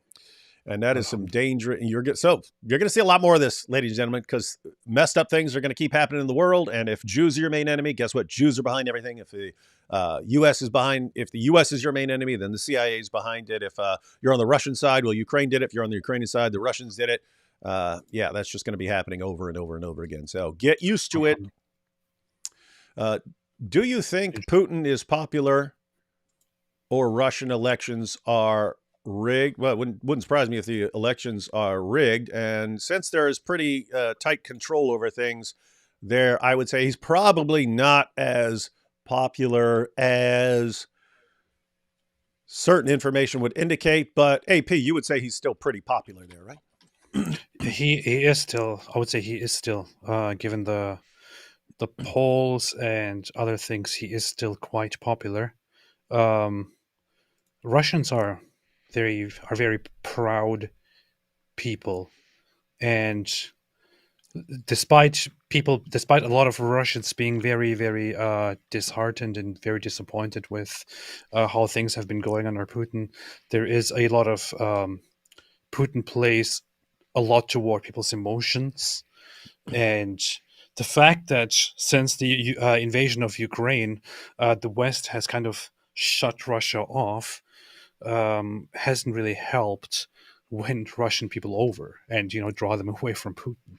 It has kind of it has given Putin a lot of propaganda material to say, look, they don't care about us, they don't care about our people, they don't care about Russia. We are dispensable for them, and so on. So these narratives exist, and for various reasons, I would say he is definitely still popular. The majority of Russians support Putin. There are some people who dislike him, who are against him, who want him to go, but they are a small minority. And yeah, there's when when Russia invaded Ukraine, I was on Team Ukraine, not because I have any special love for Ukraine. I mean, I kind of think of them as, in my mind, it's like similar. I think of them like Russians. It's just I do not trust Russia when Russia wants to expand, right? It would be the same thing if China started attacking someone. Be like, these are one of the groups that actually wants to become the next superpower as the United States weakens. And so always suspicious of Russia. But keep in mind, so you still have lots of people in Russia who would like to see Russia expand. And you have lots of people in Russia who want at least part of Ukraine, if not all of Ukraine. They would love parts of Ukraine. And so lots of people are actually behind the war. But yeah, I don't know about any specific statistics or something like that. But yeah, there's also the things. The invasion of Ukraine didn't make Putin less popular. On the contrary, it made him more popular among Russians. So the Russian approval ratings started increasing and are still, as far as I see, on the rise. Because and lots of analysts thought that that Putin's decision to invade Ukraine was actually a tactic to distract from Russian or Putin's failures and to win the population over again, because this is a recurring theme of certain rulers. If things don't go the right way, start a war and win the population over, and it worked in this case. That works. Michael says, D Wood, what sort of Bible you read, translation, etc. I've changed it every couple of years. So first, when I became a Christian in jail, I was reading the King James Bible given to me by the Gideons. Then I switched to New King James. Then I was reading NIV, then the New Revised Standard, then the New American Standard, most recently ESV for the past couple of years when I'm reading something. Sam Bidwell asked David Wood, you read Crime and Punishment? Of course I have. Read it in high school. It was signed by AP English. Drove me insane. When that was done to U.S. soldiers, 2 nukes were dropped. Putin might make the same strategical decisions. Be careful, terrorists. I don't think he's going to drop nukes. He can run his mouth about it, but I don't think he's going to be dropping nukes on stuff. And really, I don't think he wants to go after jihadis very much right now. He's going to have to do something, especially if it becomes clear that it is just ISIS. He's going to have to do something to save face, but he's got a lot of Muslims. He even has Muslims in his army and so on. So I don't think he wants to tick off Muslims. Fortunately for him, lots of people view ISIS as as the CIA and Mossad now, thanks to a Syrian girl, and so he might not have as much problem as we might think if he really starts blasting away at ISIS. That's even true. more. That's what they do. Let's let Syrian girl wrap things up for us here. It's not even the mask has completely fallen off with this attack. Seriously. The mask has fallen off. It makes absolutely no sense that ISIS would return at this opportune moment. It's also makes no sense that ISIS, which has been active without break, just not covered as much in the media because it's not the kind of threat it was 8 years ago. Because of that, we're going to pretend that they just returned, and it makes no sense that they'd go after Russia, who's been wrecking ISIS since ISIS started. It makes no sense. It makes no sense in Syrian girl's mind. Gosh, she's smart. Super suspicious that the United States knew anything so specific about the terrorist attack weeks in advance Then they knew it was going to be a concert. Was that a warning or was that a threat? Was that a threat? I'm going to Did you hear that? report more as the story develops. Thank you very much. Please follow me at Partisan Girl. Yeah. Did you hear what she just said? When the United States warned people, hey, we have intelligence that ISIS is plotting an attack. So be careful, guys. You need to stay away from gatherings because we have intel that they are targeting a gathering, some sort of gathering, possibly a concert. And they warn people about this because they don't know the specifics, but they're monitoring what goes on online, and some people are talking about an attack. And so they warn people. How does she interpret this? How could they have known? How could they have known about this? Oh my goodness. Was this a warning or a threat? Like this was actually the U.S. saying, hey, Putin, you better watch what you do at the UN voting, because if you don't, this attack's coming at you, because we actually control ISIS, according to Syrian Girl. Dealing with lunatics here, man. This is so dumb. It's like, on the one hand, they're saying that American intelligence is such an evil mastermind that it can do anything, anywhere, whenever they want, behind the scenes. On the other hand, she's like, how did America know about this terrorist attack? No idea. Wow. Man. And guys, we talked about this yesterday, but I mean, think about this. So you have government agencies monitoring what goes on in chat groups and so on. So that several years ago, the FBI, 2 FBI agents showed up at my door. David, we have and they were actually super cool. So they told me how to contact them in case of any problems or any specific information and so on. But yeah, they showed up. They told me that they have credible threats against me. And they said it's over something you were folding with the Quran. So this was in the Quranagami. This is when Quranagami was going on. And I started explaining it instantly. I started going, well, yeah, but I was doing that. And he goes, sir, we're not here to judge what you do with your free speech. We're here to inform you that there are credible threats against you. And so anyway, the guys were cool. But think about this. They had information about threats against me. They don't have any specifics. So someone could have actually killed me 2 weeks later and slaughtered me. And following Syria Girl's logic, my viewers would have to say, oh my goodness, the FBI warned David ahead of time about an attack, and then he was attacked. How did they know about the attack? Were they behind it? When they showed up at his door, was that a warning or a threat? Were they threatening him? Was that a threat? That's exactly what she just did. U.S. gets some intel, warn Russia. They warn Russia, guys. We've got some news about an attack. You need to take this seriously. Russia says, oh, you're just trying to cause division with us. Let's just drink the vodka. Then a bunch of people get killed, and then you see the United States was announcing that they were behind it. Syrian Girl said it. We're dealing with super smart people here who become popular in Dawa right now. This is why Syrian Girl should be the foremost political commentator on everything. Put that girl on Al Jazeera right now. Yes, the most credible news source in the world. She needs to team up with Candace Owens and Andrew Tate to start their own news network. It would be the greatest thing ever. And dare I say it, Nick Fuentes, get him on there. There's one redeeming quality about her, which is that she hates Andrew Tate.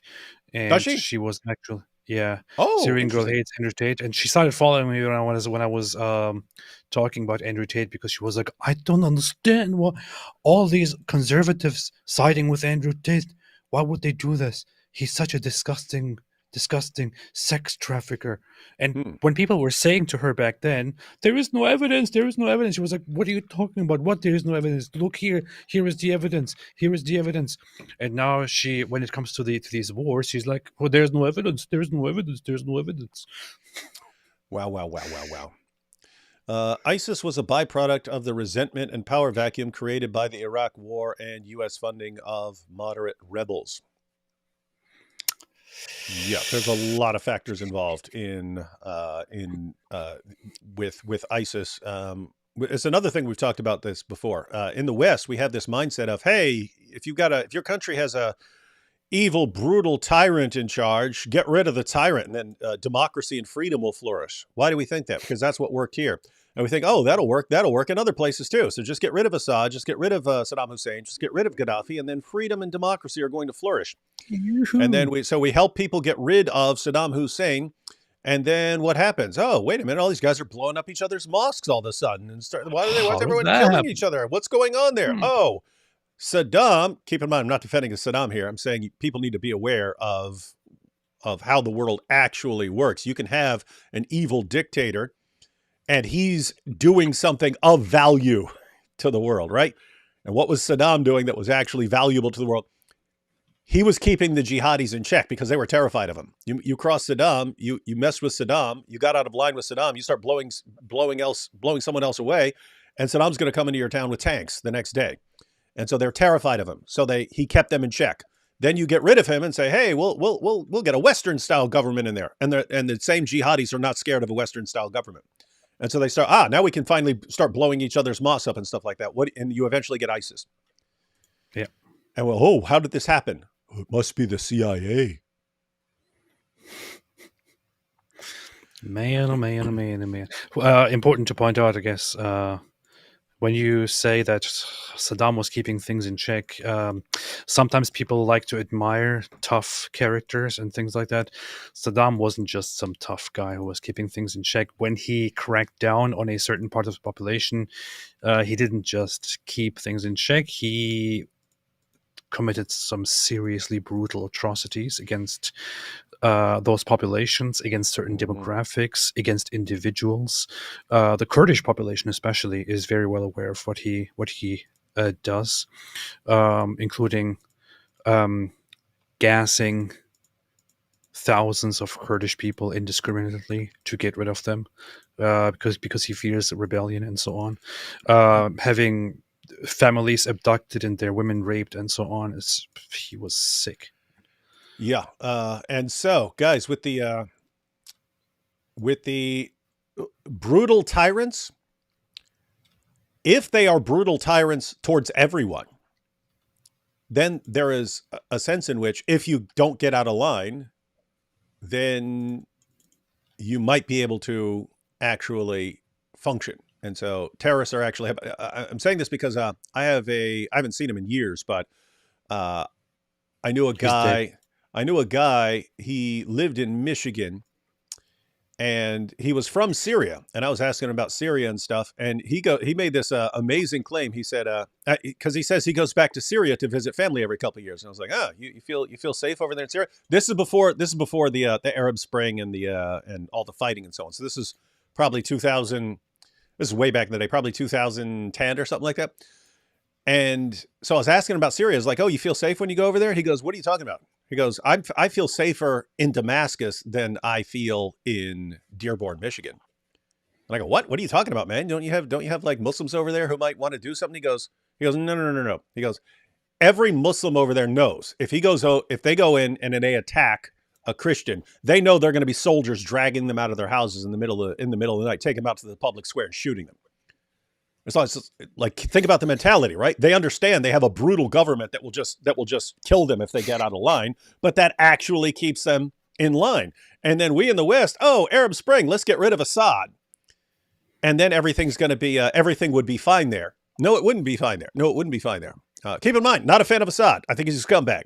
But sometimes you could be a scumbag and be keeping worse threats in check. And so the only point I'm making all this is, if you come up with a brilliant plan, let's get rid of the dictator, you need to be able to perform the same functions that the same good functions that the dictator was performing. If they are keeping jihadis in check and you have no plan for keeping jihadis in check, you need to come up with a plan for keeping the jihadis in check before you say, let's get rid of the dictator. That's all I'm saying. This is one thing that I observed and kind of heard when I was in Iraq once, which was when I was in Najaf, which is a Shia place, central south, and So what I heard there was basically that when Saddam was in power, people were afraid of the government. But after Saddam, now they are afraid of other Iraqis, basically. Oh, I actually see. Let me check these comments here.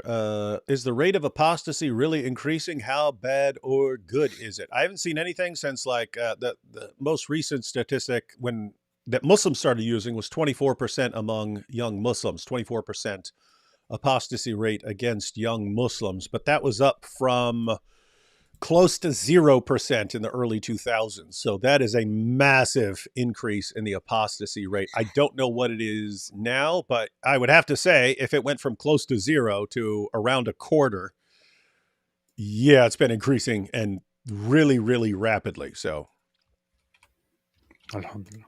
no way around that. And our job is to let's get it to 100, ladies and gentlemen. We're at 24 right now. Let's get it to 100. From the river to the sea, Mohijab wants to pee. I don't call him the Golden Showers King for nothing. And anyone who's tuning in right now and saying, what? Why are you guys saying Golden Showers? Why are you attacking him later? No, that's what he says to us. He's the one who runs his mouth about golden showers to us. We just inform people.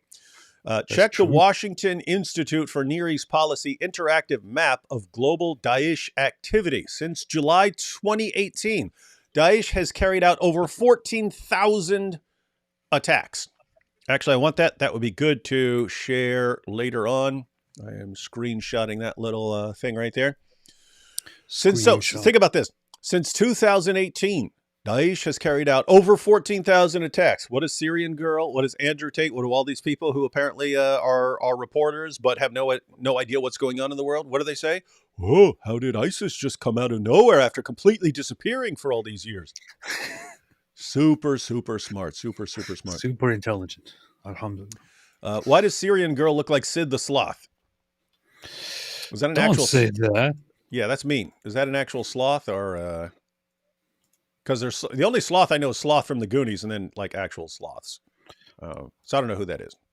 But I don't know any actual. Yeah, most people in the chat were saying she's pretty. So I don't know what you're complaining about, unless Sid the Sloth is a pretty sloth. I don't know. Hag. See, she was talking about. You said she was calling people hags. What? We got a super chat from Hag here. Yeah. That's the thing. I mean, yeah, whatever. Move on. I'm a Syrian girl in the Syrian world. My face is plastic. It's fantastic. Come on, D-Wood. Let's come on, D-Wood. Let's go party. Here we have here. Russians are the most dangerous white people in the world, not the kind of folks to mess around with. They won't forgive. That's part when I was talking about why I'm not a fan of Russians invading anything. Those are some tough dudes, man.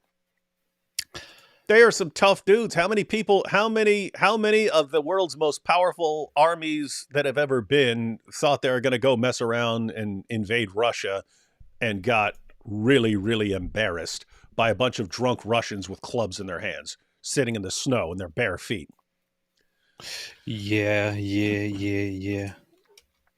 All right, guys. I have two more videos from Syrian Girl, but they're both really, really short. But I wanted to check these out because she's actually on the scene, and you can see what's actually going on outside. So that was in like a hotel room or something like that. But then she actually goes out to see what's going on, and does not waste time promoting some conspiracy theories. Let's see.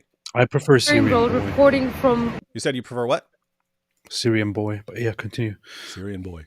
Moscow, where the terrorist attack happened. Behind me there, you'll see the burnt building where the grenades went off, where the terrorists killed a plus of 60 people. We have here the police, security services, and also mourners who are putting flowers down for the deceased. Pretty good reporting so far, right? Showing people outside, showing the people outside, showing the scene. Much respect. Pretty good reporting, Syrian Girl. I am impressed that you didn't come out with some insane conspiracy theory while you're out there amid all these people. There's an element of shock here. Essentially, it's a feeling of the war has come to the heart of Russia. That's good. Reporting on people's feelings. Reporting on people's Oh, feelings. Showing good. people the location. You actually jump on a plane and go out and you're on location, filming outside there, giving people an idea of what people are feeling. This is good, high quality reporting. And when I'm talking about the war, I'm talking about the war in Ukraine. Because in spite of the claims that ISIS was behind this, it's very clear to people here that Ukraine is somehow implicated.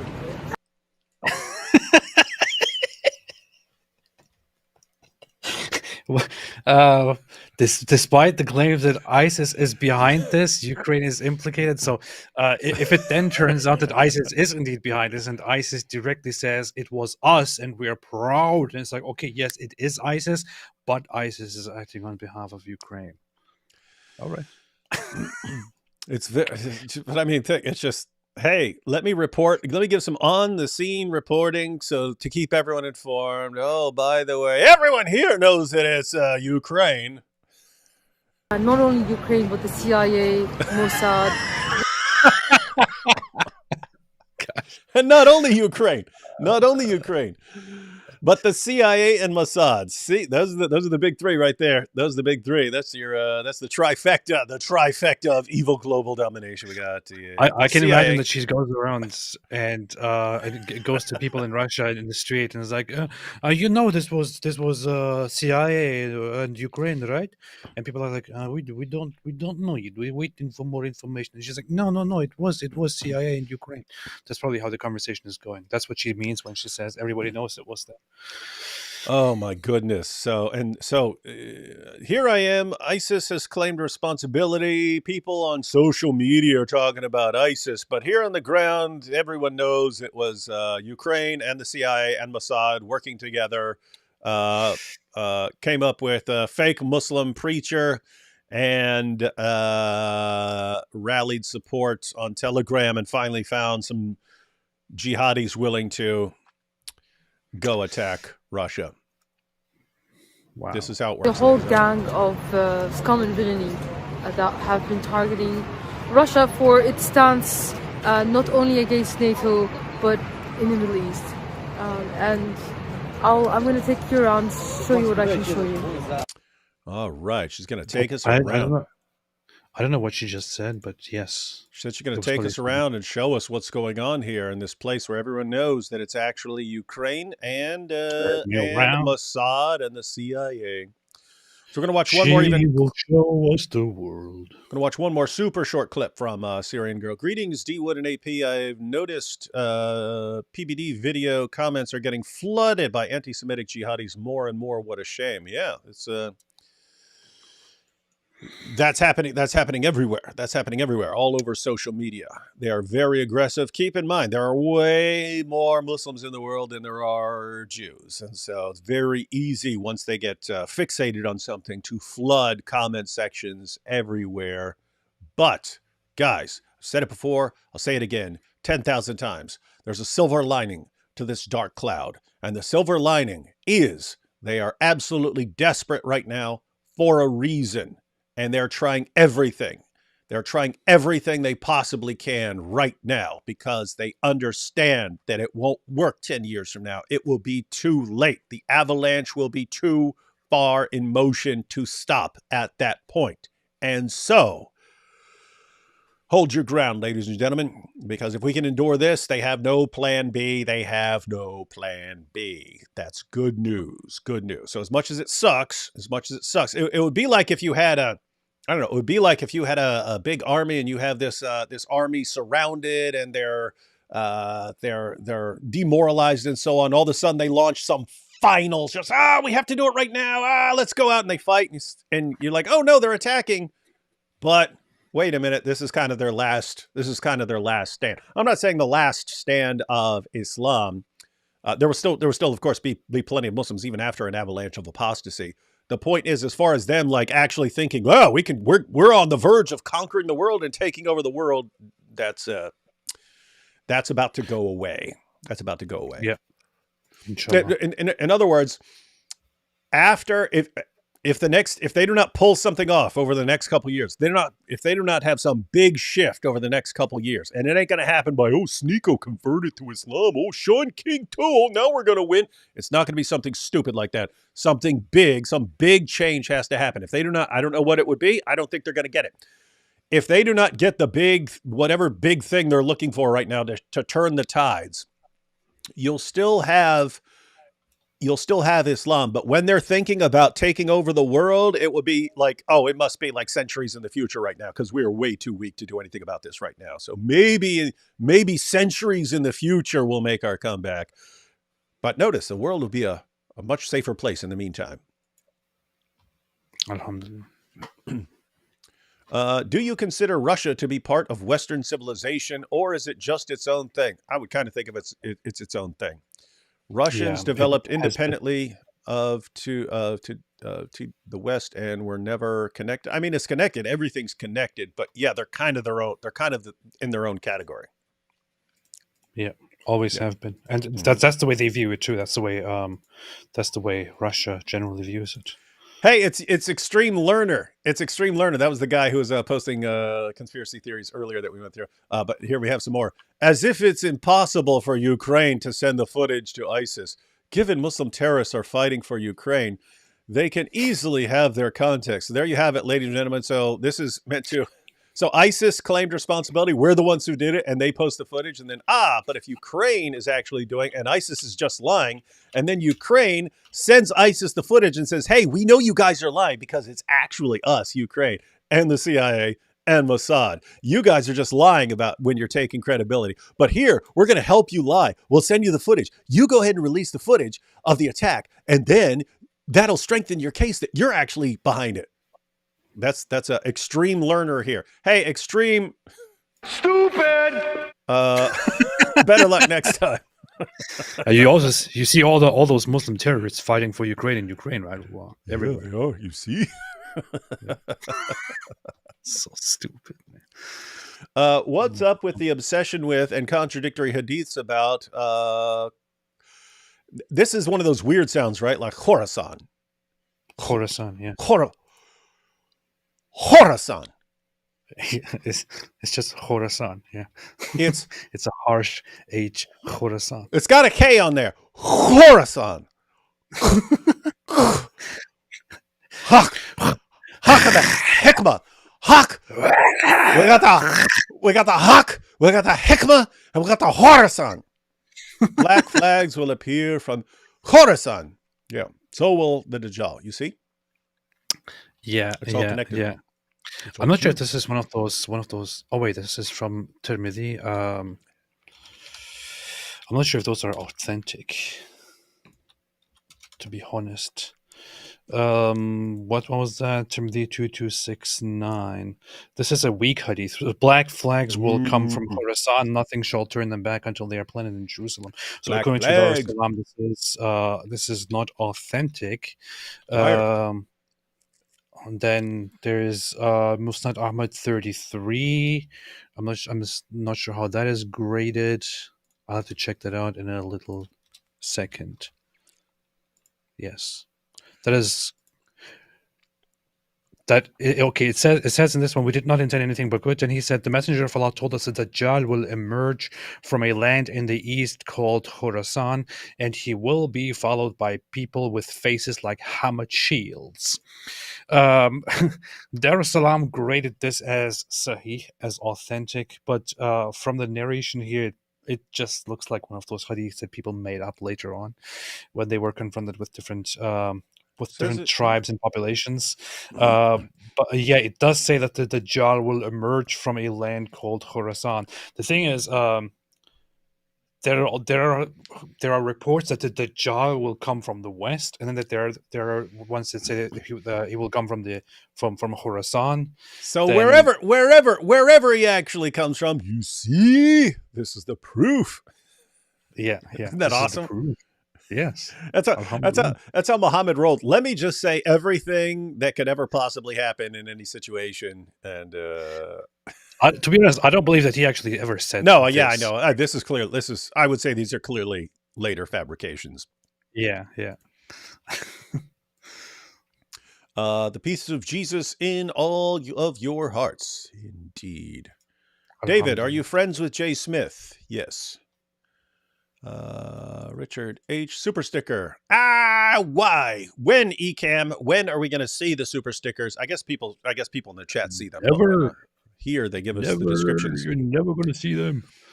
D. Wood, thank you for explaining that about ISIS. Yes, guys, that's one of the takeaways. Learn what the actual agenda and goals of ISIS are, because when people are saying, why isn't ISIS attacking Israel? There are reasons they're focusing on other things for the most part. There are reasons for it.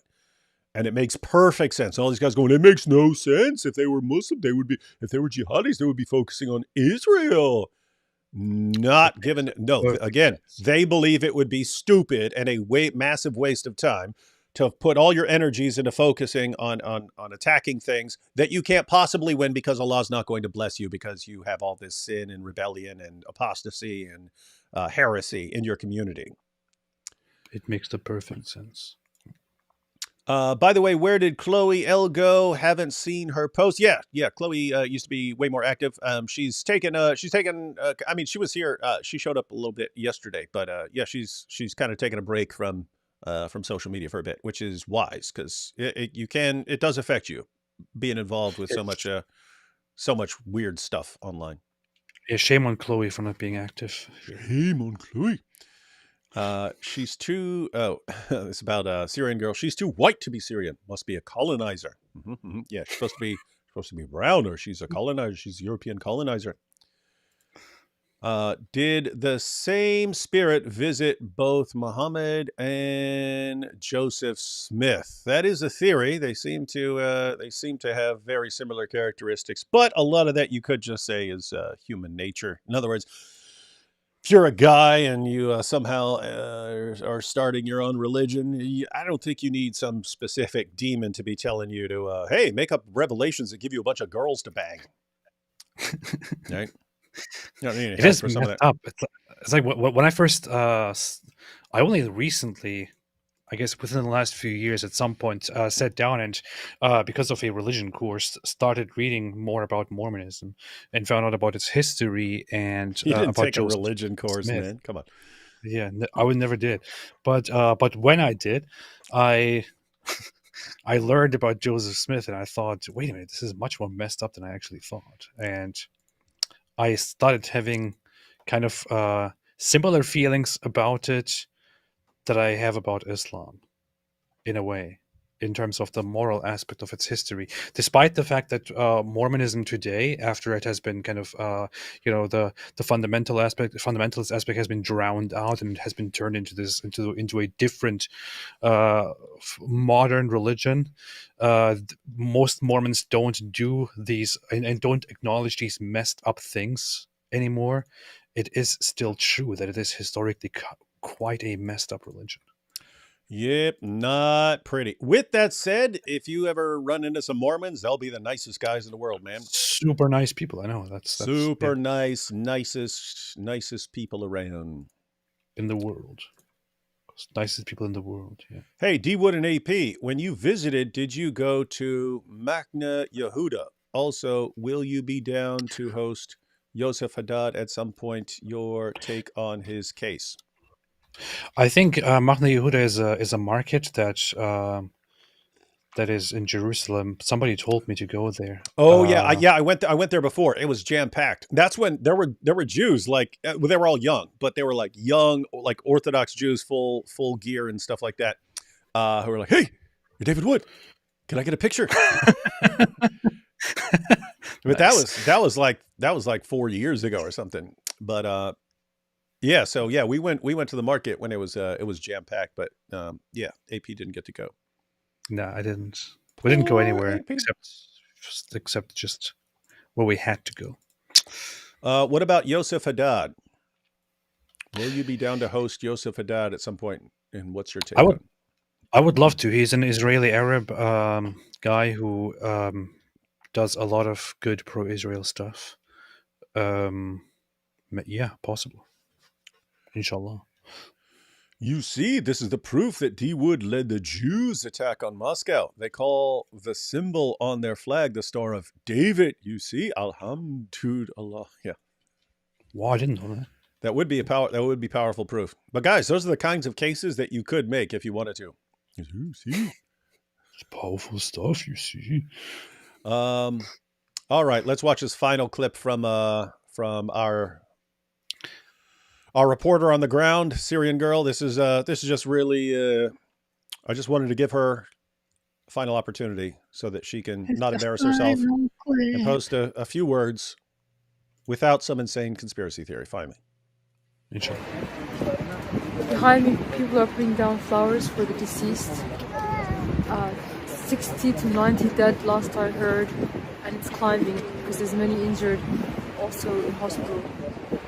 And you know, NATO and friends, including Israel, are not going to stop until the whole world looks like this, because they're gunning for the apocalypse. And no one here believes this is just a singular case of ISIS telling London's. No one there believes it, ladies and gentlemen. No one there believes it, and she has obviously interviewed everyone there. She's obviously interviewed anyone there. She has advanced deep intel. It's so funny that she can't publish a single video without just adding something really. That's what's amazing, right? It could be, look, they're laying out flowers because NATO's like, what? NATO will not stop until everything looks like everything's been destroyed. That's what NATO's doing. Wait, why is NATO even part of this discussion? Oh, because Russia invaded Ukraine. Durr. Why is Gaza getting bombed, Syrian girl? Oh, because Israel will not stop until the entire world has been bombed. Or it's because of that big invasion. They killed a bunch of people. It's just amazing. Like, someone could do something, and then there's a reaction. Oh, you see the people reacting? That's because they want to destroy the entire world. Everybody knows what's really going on. Oh, boy. I think we're dealing with the top brass there. All right, now we're going to look at some others. We're going to go through some tweets, ladies and gentlemen. Let's check out some. Joshua here says, your brother in Christ and Too Many Marys did a stream today about, let's say, Islam's sexual ethics with animals, necro relations, and the Bible view on animals. Hey, guys. That sounds like good stuff. Yeah, you might want to check that out. So after we're done here, you guys might want to check that out. So was that on your brother in Christ channel or Too Many Marys channel? Sounds like everyone... a beautiful thing to talk about. Yeah. And guys, Too Many Marys, she knows a lot about the Muslim sources. She has a weird memory for memorizing massive amounts of information. And so I bet that live stream is filled with some pretty dope stuff. So check that out. Yeah, she's sick. Yeah. Many misinformed Christians think Russia is part of the Ezekiel 38 to 39, thinking Russia will lead a coalition of Muslim countries to attack Israel, but it's not true. It's post-millennial rule related. Okay, so for all you, everyone who's focusing on Ezekiel 38 to 39, you have some commentary there. Atakan says, Abi, can you check Shake Your Booty getting more radical? I did it while I was bored and playing with AI sound cover. I'll delete's probably terrible. I'll check it out. Shake Your Booty getting more radical. I'll check it out. It sounds good. Islam's holy sites are all stolen from others and based on fabricated stories. Kaaba stolen from pagans. How dare you say that? That's pretty Islamophobic there, Sid. Kaaba stolen from pagans with the fake Abraham visit story, and Al-Aqsa stolen from Jews with fake Muhammad visit story. Yeah, that's just how you... Hey, Elon Musk, I had a vision that money belongs to me. Now you have to give it to me. Islam doesn't steal. It takes what rightfully belonged to it in the past, before it existed. Mm-hmm. Indeed. Let's see here. Love you guys. Keep on keeping on. Finally catching you live. 2 a.m. alarm from South Africa. Never stop calling out the absolute crap out there. We won't until they saw our heads off. And even after they saw our heads off, I'm going to come back as ghosts to haunt them. If you have seen the Prophet Tales, episode 1 out of one episode, you might have seen one. You might have seen that even when they chop off my head, I still continue talking. So there you have it. Powerful. ISIS. It won't let me use the acronym. Yeah, that's YouTube for you. The group that never really broke up, but no one wants to see their act anymore. Keep preaching the truth. Yeah, they're still out there. Yeah, what I find so sad about ISIS, it's like ISIS meant something completely different. It was an interesting Egyptian goddess, and And then they then screwed the it up. Islamic State came around and completely ruined this. Mhm. Ruined this. Now you can't even talk about ISIS anymore without Mhm. making it about Islamic terrorism. Yeah, can you imagine if you have some class on, ancient deities and so on? You have to talk about ISIS, and everyone's just thinking, "What? ISIS is back there waging jihad? What?" Oh, and here's the comment I wanted to get to before moving on to some other Twitter propagandist. Why is Syrian girl stuttering? See, that wouldn't have made sense later. It wouldn't have made sense later, so we had to get down to that. All right. Now, yeah, that is a good question. Why is Syrian girl stuttering? And other people are pointing out why is she constantly looking away from the camera. I don't know. You see? Is she taking orders from Putin? Yeah. That's actually Putin behind the camera and saying, "Hey, say this, say this, say this, say this, say You that." must do this, or you get no vodka. We give you no vodka unless you say what we tell you. I want money to do what I say. Give us the money, Syrian girl. All right, who's next? I know. Yeah. Oh no! Y'all know what that means.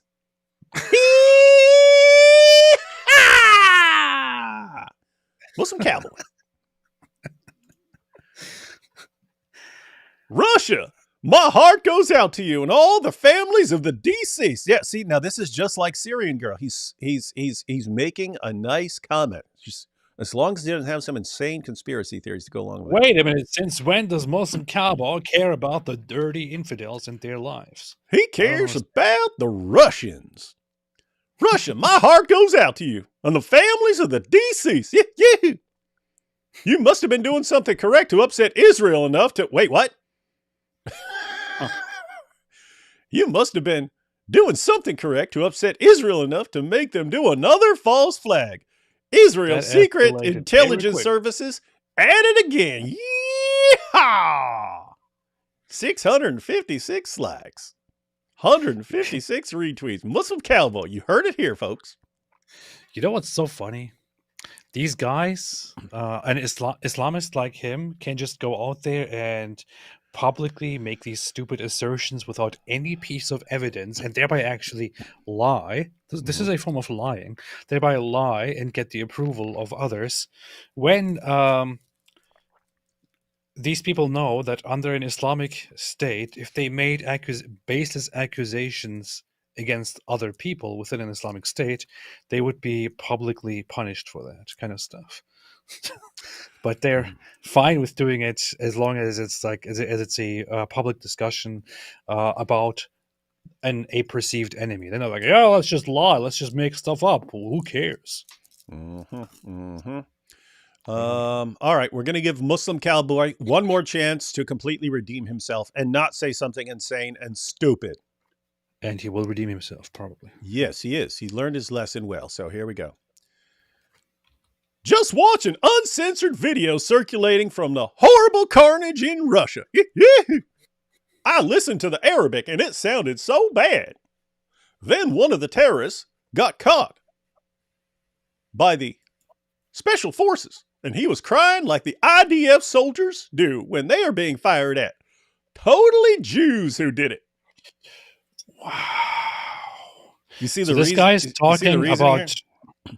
this guy's talking about people who are not even Arabs speaking Arabic, which apparently sounds bad to him. And his conclusion is it's definitely Jews. Yeah, and they're and keep in mind what his reasoning is here. So it's bad Arabic, and they cried. Hey, IDF soldiers cry. Huh. Well. That's the reasoning. I once met somebody. I once met a Jew, and that Jew, when he learned about some horrible news, he started crying, and that just reminds me that reminds me of these people that I saw in that video. They were crying too.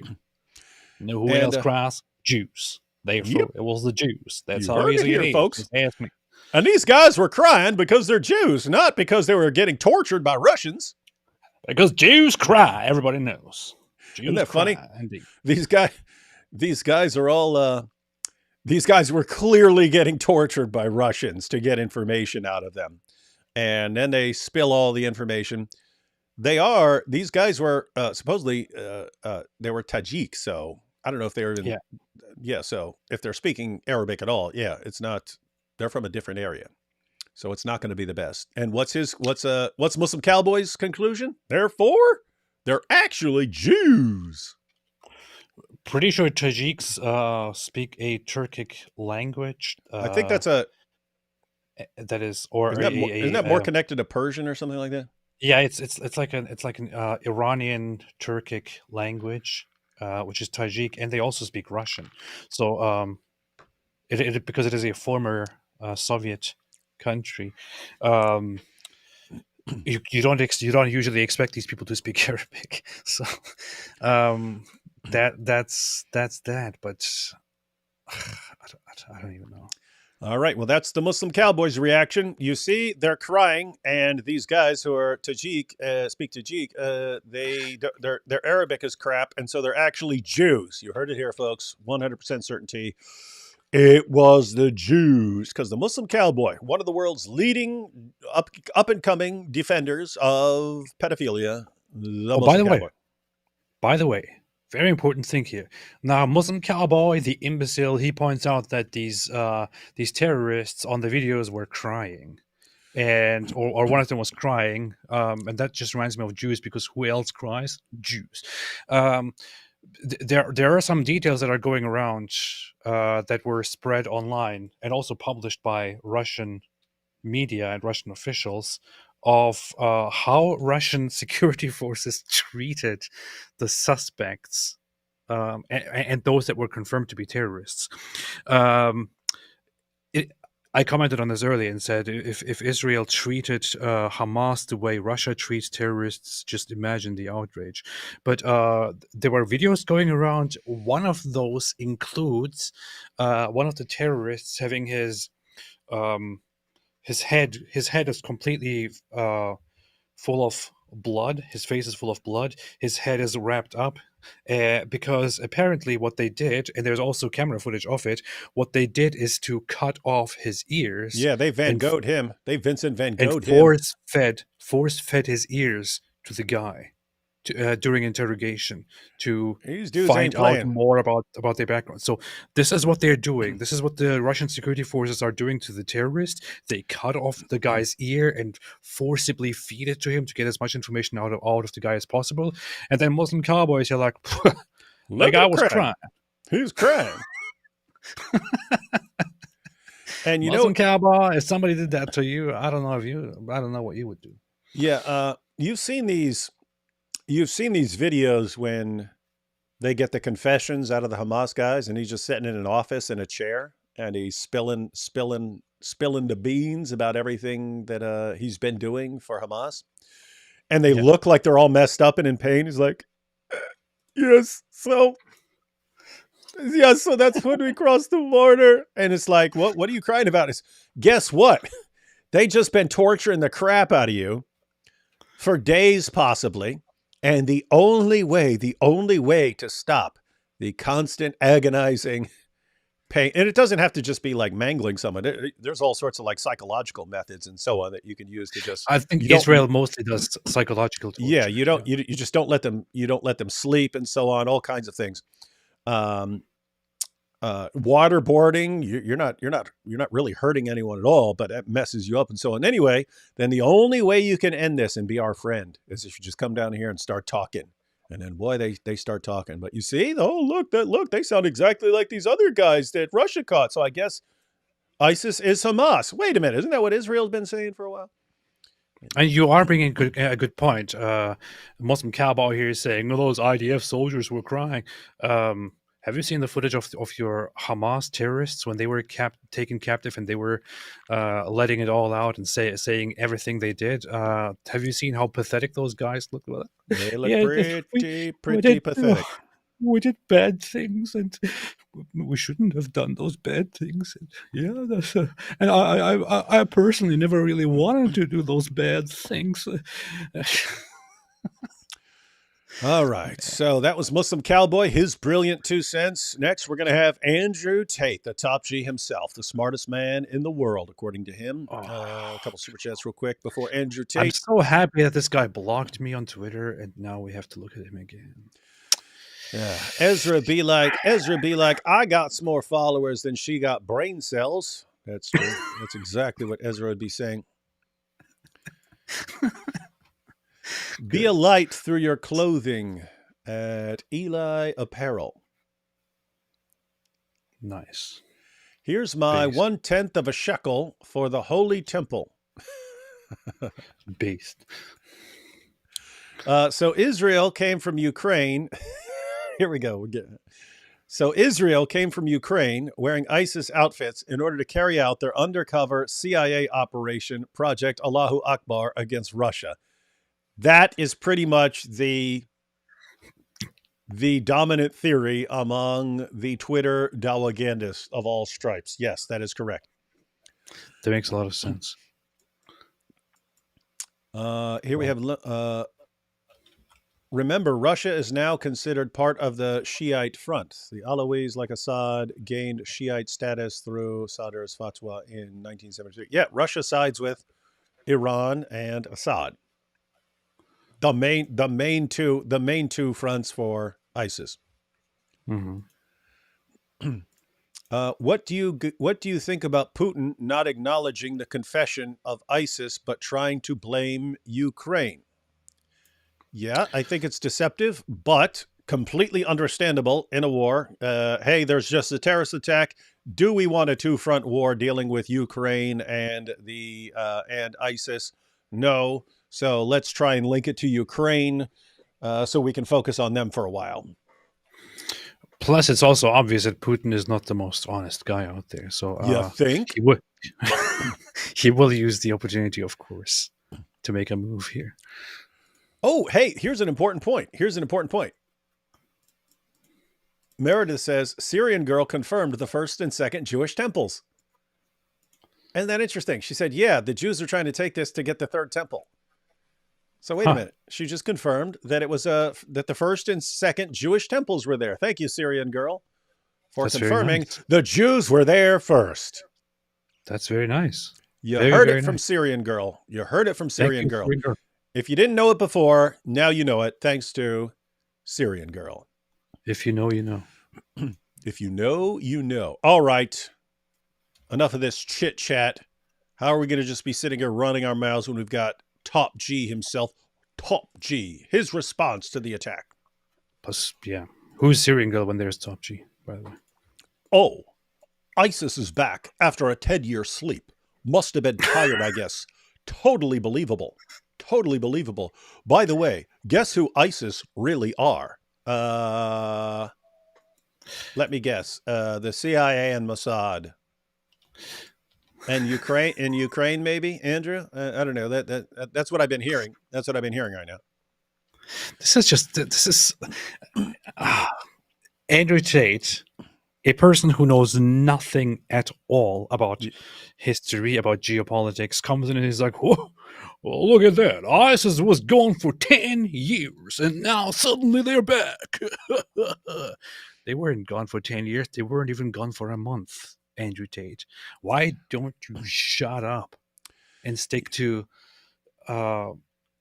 cam girl businesses and those things? Yeah, isn't that crazy? So you have Andrew Tate, who has no clue what's going on in the world because he's focused on manipulating morons into everything involving cam girls.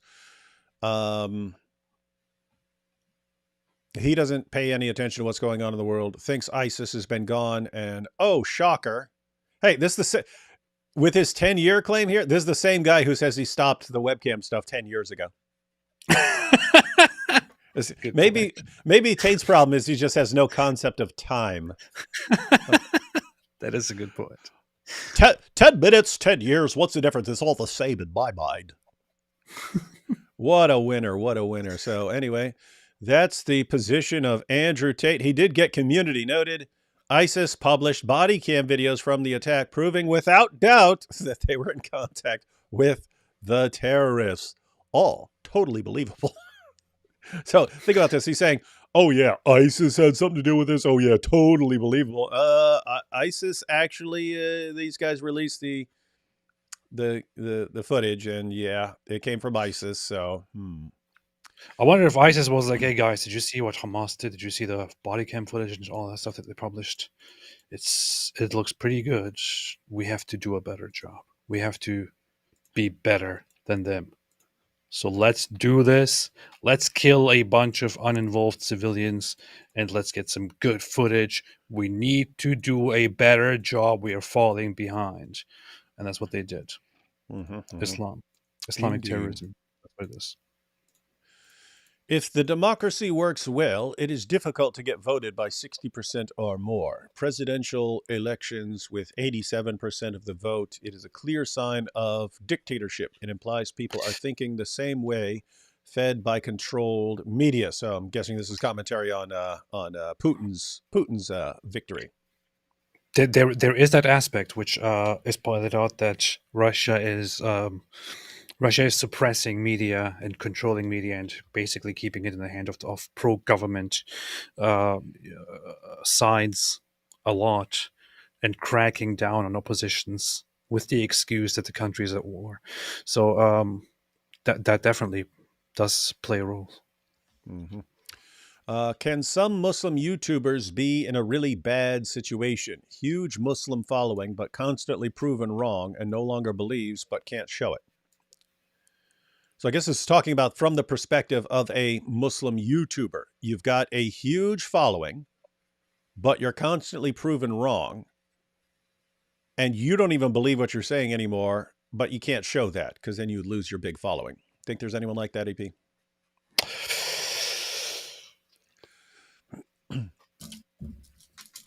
Yeah, probably. Yes.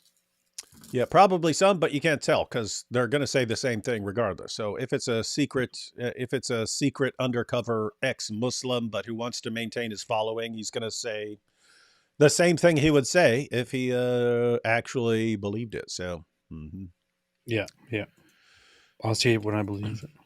Candace Owens is correct. We all owe apologies to the Muslims. We blame them for 9/11, Syria, Iraq, 10/7, just a human rights act, Russia attack. I feel so bad for them. Why we always blame them. Yeah. And it didn't happen in a vacuum, by the way. Just so you know. Russia took Crimea to make border dispute to severely reduce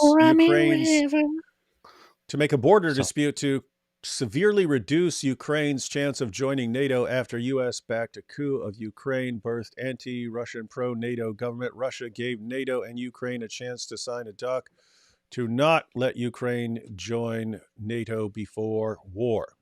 Have you ever heard of punctuation? No, what's that? There is a period. Think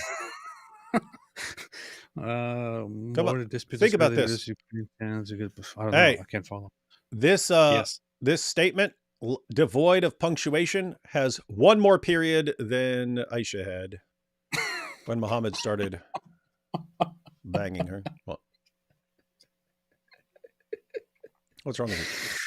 Oh, man, that's messed up.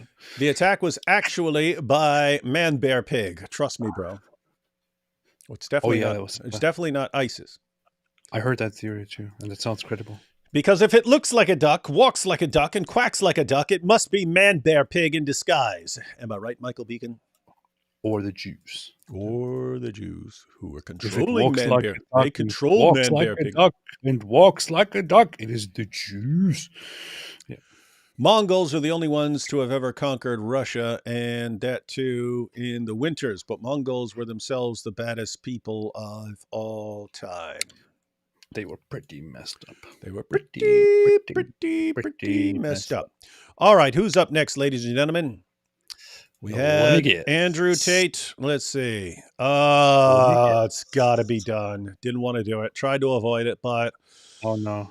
Oh no. ladies and gentlemen, I give you the world's leading defender of child marriage and pedophilia in all its forms, Daniel Hakikachu. Beautiful. We've got a few by Daniel here because he's been posting nonstop. We'll look at a few of his tweets. According to U.S. officials, ISIS's new branch, ISIS-K, ISIS's new branch, ISIS-K has been around for a while. According to U.S. officials, ISIS's new branch, ISIS-K, is now primarily interested in destroying Russia, Iran, and Afghanistan.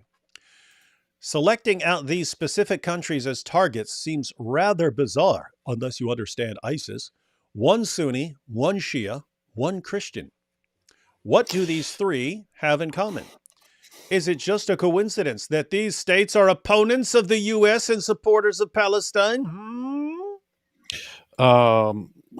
There's one thing to point out here. I'm checking here once again to refresh my memory of it, but also to add more to it. Now he says ISIS's new branch, ISK, so Islamic State Khorasan. This is not really a new branch. No, it's On the not. He contrary, gets community noted on that. It has existed for nearly 10 years now. Hang on. Let's see if the community notes agree with you. Let's check it. Readers added context. Misleading. ISIS-K is the ISIS branch operating out of the Khorasan province. They are not new, Daniel, having been around since at least 2015. One stated goal of ISIS is to target apostate regimes in the Arab world. Their enemies include Lebanese Hezbollah, Al-Qaeda, and Assad. So guess what? Yes, they go after Sunnis. They'll go after Sunnis if they don't side with the caliphate. They'll go after Shias because they regard them as heretics. They'll go after Russian Christians if the Russian Christians are siding and supporting their targets like Assad and Iran. This all makes perfect sense to everyone except Daniel Hakikachu and the Dawagandas and their followers. They go after the Sunni ones if they don't go after the Shiite ones. Mm-hmm. And by the way, I don't know why he is questioning why ISIS is targeting these places, considering that the ISK Khorasan specifically targets that area. Khorasan refers to that historic area, which is in the northern part of Iran, and not northern historic Israel? Iran. Because he's really confused by why they're not going after Israel. No. Everyone's confused about why they're going after it and why they're not going after Israel. Everyone. We're going to see more. No one has any clue why they're not going after Israel. So that branch of ISIS is specifically targeting those areas. And by the way, ISIS doesn't just have that one branch. It has 1, 2, 3, 4, 5, 6, 7, 8, 9, 10, 11, 12, 13, 14, at least over 12 different province branches. So I don't even know what to say anymore. Daniel Hakikachu. Well, he actually responds to the community note. Oh boy. See Daniel's response. So there's his response to the community note. Wow. They're desperately trying to community note my post, but it makes no sense. How does one stated goal of attacking apostate regimes in the Arab world explain them attacking two non-Arab Muslim countries, Iran, namely the area that they're in? Wow. And one Christian one. Try again, Mossad. He says, try again, Mossad. So the community notes are actually, according to Daniel Hakikachu, community notes are controlled by Mossad here, folks. You heard it from Daniel Hakikachu. Wow, everyone has, I don't know how. gosh, why if Mossad controls Twitter? I mean, how are they even letting Daniel Hakikachu continue posting? Isn't that weird? You know what's funny? I'm actually a community notes contributor. Let me see my latest stats here to just brag about my stats. Hmm. I have been regularly voting community notes and also writing community notes, and in fact, I have a top community note writer badge, and have like a dozen or so community notes that were so far publicly approved and shown to people. And all of this happened despite the fact that I'm not even part of the Mossad. Huh. Well, I mean, that's what you're saying now, but you do get the shekels. That's true. Okay. You're not well, part of maybe Mossad, but you work for Mossad. But guys, maybe I just exposed my price to the Mossad. Yeah. Think about this, guys. Think about this, guys. The community note is meant to deal with Daniel's confusion over whether they would target a Sunni nation, right? So he's confused. Like, why would ISIS-K be going after Sunnis, Shias, and Christians? Well, do the math. Daniel, are you really confused as to why ISIS, who believes that the caliphate cannot take over the world until you deal with every form of heresy in the Muslim world, which the main form of that, according to Sunni Muslims, would be Shia Islam. Are you really confused by why ISIS would go after Shias? Are you confused? Does that not make sense to you? Why? And then, so what's the other confusing part? The other confusing part is why they would be going after something like Afghanistan when they're not Shias there, they're Sunnis. Okay.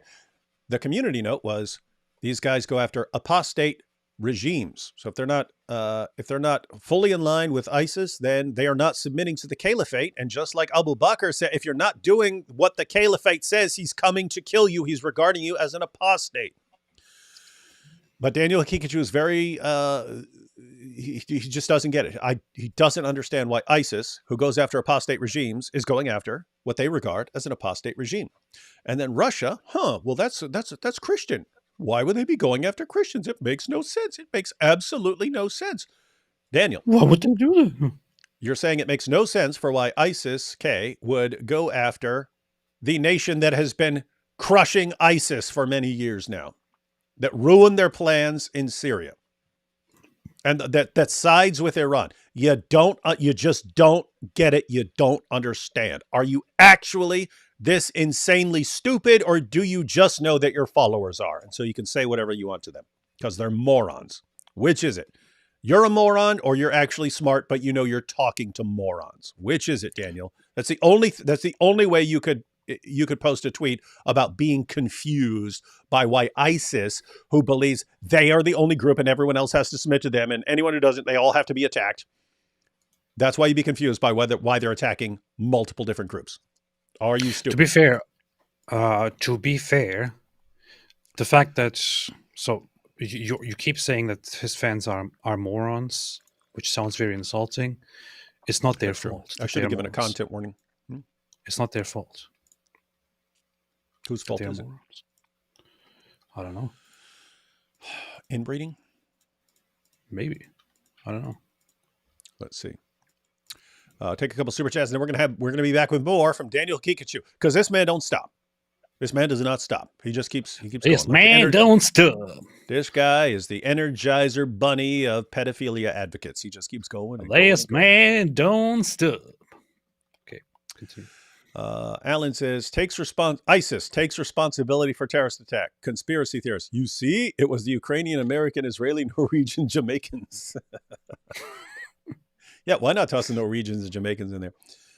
I thought since it started like ISIS takes responsibility, I thought this is going to be turned into a draw your own conclusions comment.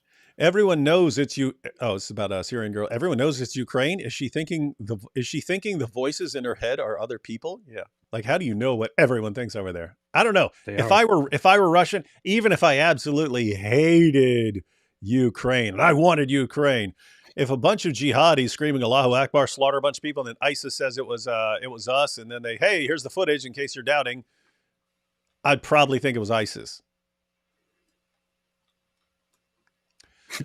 What's funny is these conspiracy theorists never accuse Russia or Putin of a false flag. Always the U.S. and Jews.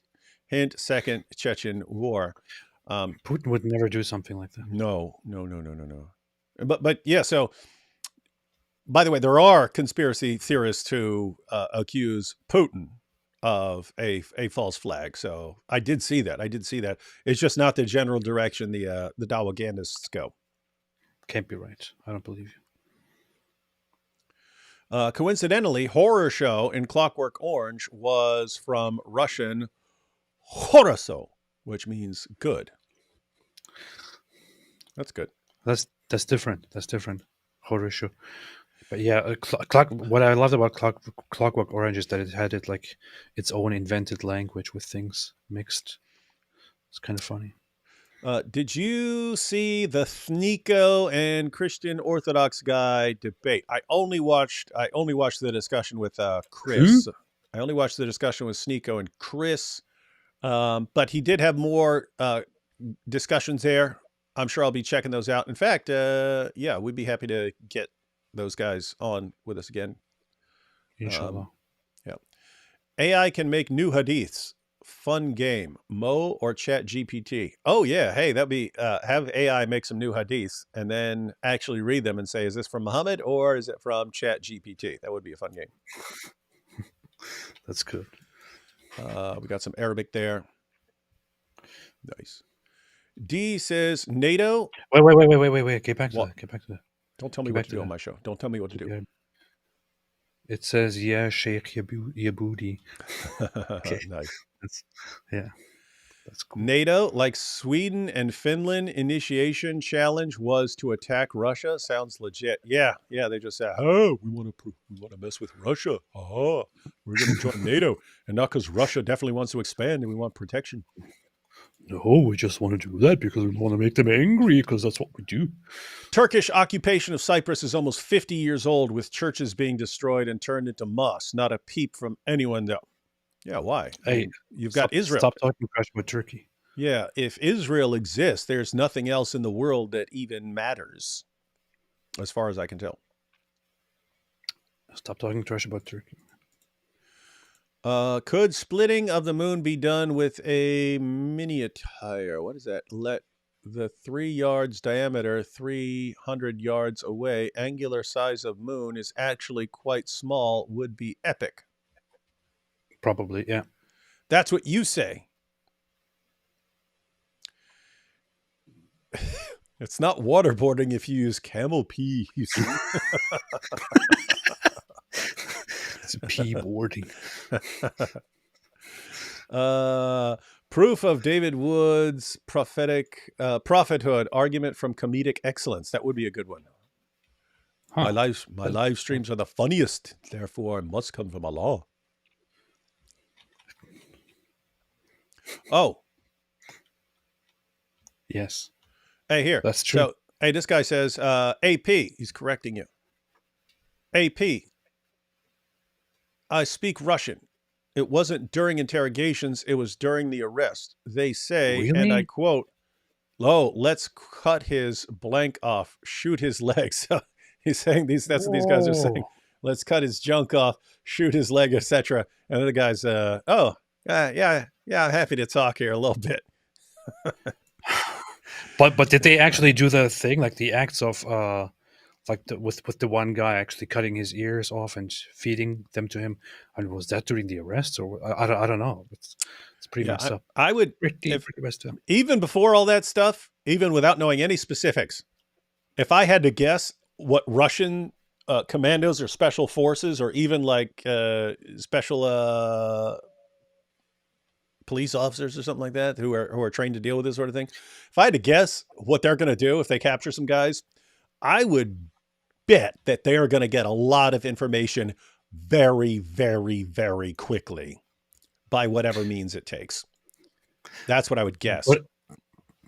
But imagine you cause such permanent damage and you are totally convinced that you have the right guys, but it turns out that you don't have the right guys. That'd be funny. I was just walking by. What are you doing here? And you just cut some person's ears off, although it wasn't really the right person. But Hey, you were just very convinced it was. I mentioned this a long time ago, but this was this was at St. Bride's Correctional Center. I was in the dorm. I'm just sitting there reading. There was only 2 of us in the entire dorm. Everyone else is out working or on the weight yard or anything else. I'm sitting there reading, and this guy, they called him Big Pun because they called every guy who was really Big Pun for after the rapper. Anyway, he walks by me and then walks back. I hear him turn the water faucet on. Then he walks back, and he's carrying a television. You could buy these little televisions. He's carrying a television, and the thing's like leaking water as he goes along the floor. And then I'm like, hey, what's going on here? Well, it turns out he had grabbed someone else's. He didn't like this guy, so he grabbed his TV, went and stuck it under the faucet, filled it up with water, then went and stuck it back on the guy's shelf. So I saw this. Anyway, later that day, the dude whose TV got soaked, he thought someone else did it. He thought this other guy who didn't like him did it. And so all of a sudden, pop, he starts busting this guy in the head with a lock, right? I'm like, oh crap, I know he's not the one that did it, right? So he's blasting the wrong guy. He's smashing. He's got blood all over the guy's head. He's bashing the wrong guy's head in with a master lock. So I have to actually run over there. Hey, he didn't do it, which puts me in the awkward position because I'm not going to snitch on who did it. But at the same time, everyone now knows I know exactly who did it because I'm specifying this guy definitely is not the one who did it. And anyway, that's that situation of, I mean, imagine you're minding your own business, not doing anything, and some guy just starts busting your head open with a lock and cracking your skull. And you did nothing. You did nothing. He just, well, we're going to assume it's you. That would be like one of these guys like, hey, what are you doing? Oh, that's my ear. What's my ear? What are you doing? What are you doing? I just came to get some vodka. That's really messed up. It's pretty messed up. Oh, here you got dumb question. What is Mossad? Want to break that down? What's Mossad? Mossad is the Israeli equivalent of the CIA. Yeah, he's basically their intelligence agency that also does things that need to get done. Specifically outside of Israel, yeah. You should have Tate defend Islam for a box of chocolates. Yeah, he's obsessed with his little chocolates. That would be funny to see. Because I see from so much evil in the world that there must be an equal but opposite force, and that force is Allah, subhanahu wa ta'ala. What a dope, man. And I know it. I could feel the power. I could feel the power of Islam as I rest the Quran on my balls. I feel my testicles getting turbocharged when the Quran rests upon it in this picture. We're not making that up, guys. He posted a picture of him in just some Daisy Duke sitting there on his bed with the Quran resting on his balls. That is true. He did that. Thinking that he was impressing the Muslim community, and they're all like, what are you doing with the Quran on your balls? It was the perfect move. X is the largest waste dump I've ever seen because only there they will blame Israel for 120 kills while they ignore kills of 1,200 by Hamas pork. Yep. But don't call Hamas pork. That could be offensive. Imagine a Hamas jihadi. Very offensive. Imagine a Hamas jihadi shows up to the chat here and sees you calling these Hamas terrorists pork, which is very offensive to them because pork is unclean. You'd be calling them unclean. Just think about how that would make them feel. And do better. Be a better person with your comments. Look what you've done. Yeah. Look what you've done to AP. She made me cry. These fools can't just check the terror actions happening after or before elections such as Moscow and Ryazan Sugar in 1999, Nord Ost 2002, Beslan 2004. Yeah. Yeah. What do we got here? Late for the stream. Here's a little bit of Australian shekels for David. Oh, hi, AP. Yeah, we love the Australian shekels. Our favorite are Israeli shekels, but we love the Australian shekels as well. I don't. You always accuse Australians of being criminals. So how do you suddenly? They are. That's why I like their shekels because I know it's comes from bad sources, criminal Oh, activities. okay, that makes So I sense. like it that they give it to us because then we use it for good. We use what was evil for good. Thoughts on That makes Daoud sense. Kim, the Korean Muslim revert? You ever follow that story? Wasn't he like he like was accused of rape or something? Then he reverted to Islam or something like that? I haven't heard of that guy in 1,000 years. Yeah, I don't know enough about it to comment. I just saw some stuff on social media, but I've never followed the story. An ISIS branch. Do they sell franchises? Yes, apparently. You too can have your own branch of ISIS. All right, let's get back to our good friend Daniel for a few. Where are we on the Daniel scale? Oh, here we go. Oh, let me get this out.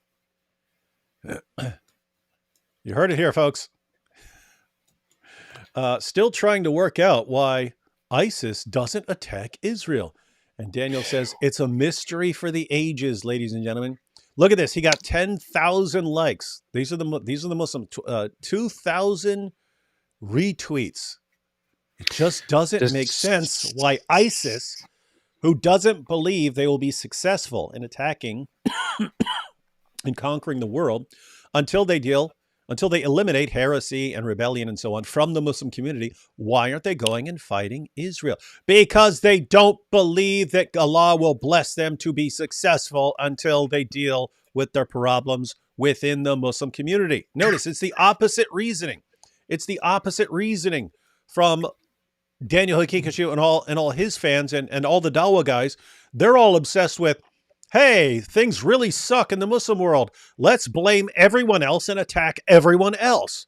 That's what we'll do. ISIS says, no, if we're not conquering the world, that is a problem with us. We're doing it wrong. We're in disobedience to Allah. If Allah were on our side, we'd be conquering the world right now. He's not on our side. So we need to deal with why Allah is not on our side first. Then we worry about America. Then we worry about Israel. Then we worry about conquering the world. After we deal with the hypocrisy and apostasy in our own community. Again, total opposite from Daniel and the rest of, and so many other in the Dawah community where things suck bad for us because it's everyone else's fault.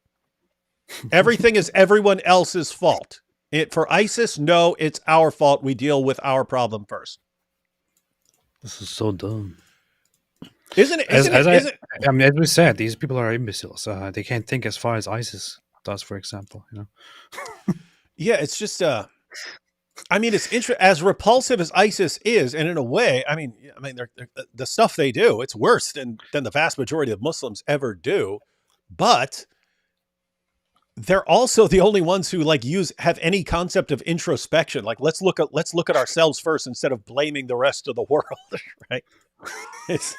So in a way, they're the worst in terms of what they're actually doing in the world, but they have an advantage over everyone else in the sense that it's let's not sit back and just blame everyone else for why things suck so bad in the Muslim world. Exactly. But Daniel still can't figure it out. It's a great mystery. It's a great mystery why ISIS, who's focusing on one thing, doesn't focus on Israel like so many other people, including Daniel, just do. Everything's ISIS. I mean, everything's Israel. Everything's Israel. It's all Israel. It's all Israel. It's all Israel. And they can't beat Israel. Will never know. And they can't beat Israel. Yeah, they keep attacking Israel. Can't do anything with Israel. And then ISIS is like, why can't you beat Israel? I'll tell you why.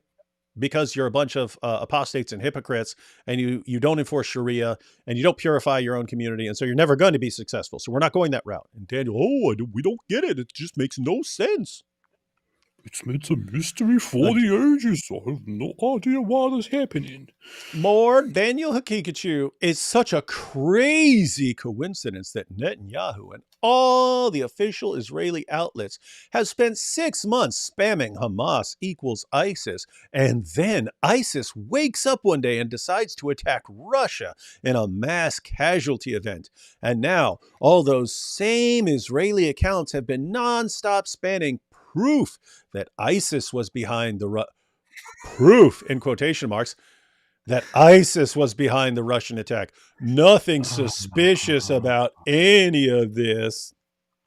Man. So look, this is the guy who is the number one apologist to so many imbeciles out there. It is just incredible that this guy is even taken seriously. He has the logical thinking skills of some random dude that you encounter in the street who doesn't know anything but thinks he does because he sees a pattern in everything that he looks at. Yeah. So guys, think about this. So after the attack, when some people were defending Hamas and saying, well, Hamas has a point. They're just freedom fighters. In response to that, it became very, very popular to be to post on social media, Hamas is ISIS. Why? You're saying, hey, you guys are actually defending these guys, thinking of them as freedom fighters when they're going around killing and slaughtering to get their way and to get land that they think belongs to them. That's what ISIS did. You're dealing with the same kinds of people with the same mentality. What kind of monster are you if you're defending Hamas? If you're defending Hamas, you're the same sort of person who would defend ISIS if Jews weren't involved. So they're making those kinds of points. Daniel takes it as no. So think about what he's actually saying here. He's saying this was a plan. This was the plot. So after October 7th, here's the plan. Here's what we'll do, guys. For months, we'll tweet Hamas is ISIS, and then we'll stage an attack by ISIS so that everyone goes, huh, you're right. ISIS is really bad and evil. But wait a minute. I've seen it tweeted numerous times that Hamas is ISIS. I guess Hamas is bad.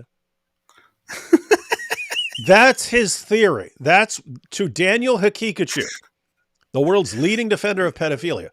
That makes sense. That makes more sense than ISIS attacked Russia because Russia has been destroying ISIS for many years. That makes more sense in his brain. So stupid. This is Dawa, ladies and gentlemen. Welcome to Dawa. All right, one more from Daniel Hakikachu here. It's a long one here. He's explaining how it benefits Israel. And therefore, since it benefits Israel, it must be the Jews. It is not difficult. It is not difficult at all to see how Israel benefits from this. Like they have benefited from ISIS and Qaeda false flags for the past decade. So Israel's behind all these ISIS and Al-Qaeda false flags, ladies and gentlemen. It's Israel. So he probably believes that they were behind 9/11 and all these other attacks and so on. You create animosity in the population against Muslims, thus undermining support. I mean, Daniel, if we took these kinds of conspiracy theories seriously, that Israel is behind all these terrorist groups and Israel is the one that's pulling the strings in order to discredit Muslims and create animosity in the population against Muslims. If I were to believe this, if I were to believe that this is how Israel is dealing with Islam, you would be at the top of the list as an Israeli plant, Daniel. You would be my number one. If I were to say, if anyone on the planet is an Israeli plant because Israel is pulling strings behind the scenes in order to spread mistrust about the Muslim community, I would probably say they're funding and supporting the guy who runs around defending and thinks that the most important thing in the world to defend is child molestation and defend it from the Muslim sources. You are the perfect example of someone I would think this guy's a plant. If I were to say that this is how Israel is spreading a negative view of the Muslim community, you and Ali Dawa and Mohammed Hijab and Sheikh Uthman would be at the top of the list. I don't believe that you guys are faking, but if I were to find out some people in the Dawa community are complete fakes, you, Daniel, would be at the top of the list, way, way higher than ISIS jihadis, as far as people who are inserted by Mossad to make the Muslim community look bad and to spread animosity toward the population of Muslims. You sir, are doing that every bit as effectively as ISIS is. It was the perfect plant. But here's what Daniel, the plant Hakikachu, says as he is picking up his shekels from Mossad. It is not difficult. It is not difficult at all to see how Israel benefits from this, like they have benefited from ISIS and Al Qaeda false flags for the past decade. You create animosity in the population against Muslims, thus undermining support for Hamas and other anti-Israel Muslim governments, Iran, Yemen, Hezbollah, in Russian society. There is a reason why official Israeli accounts have spent the past 6 months spamming Hamas equals ISIS. Yes, because this has all been part of the plan. They knew they were going to do this in Moscow. That was part of the plan. Not to mention warning, threatening the world that if you don't support Israel, the scary Muslim terrorists will strike your Western countries next. What an amazing... Hold on. That is a slogan in Israel that has been going around for a very long time now. That's not anything new. That's not something that started on October 7th. In Israel, actually, the slogan, "The West is next," is something that is known among the common population. That's what they say in Israel. And they have been issuing these warnings forever. That if you let these Islamists hold free reign in their terrorist attacks in Israel, if they were hypothetically done with Israel, they would continue toward the West. That is the general idea. That is nothing new. No,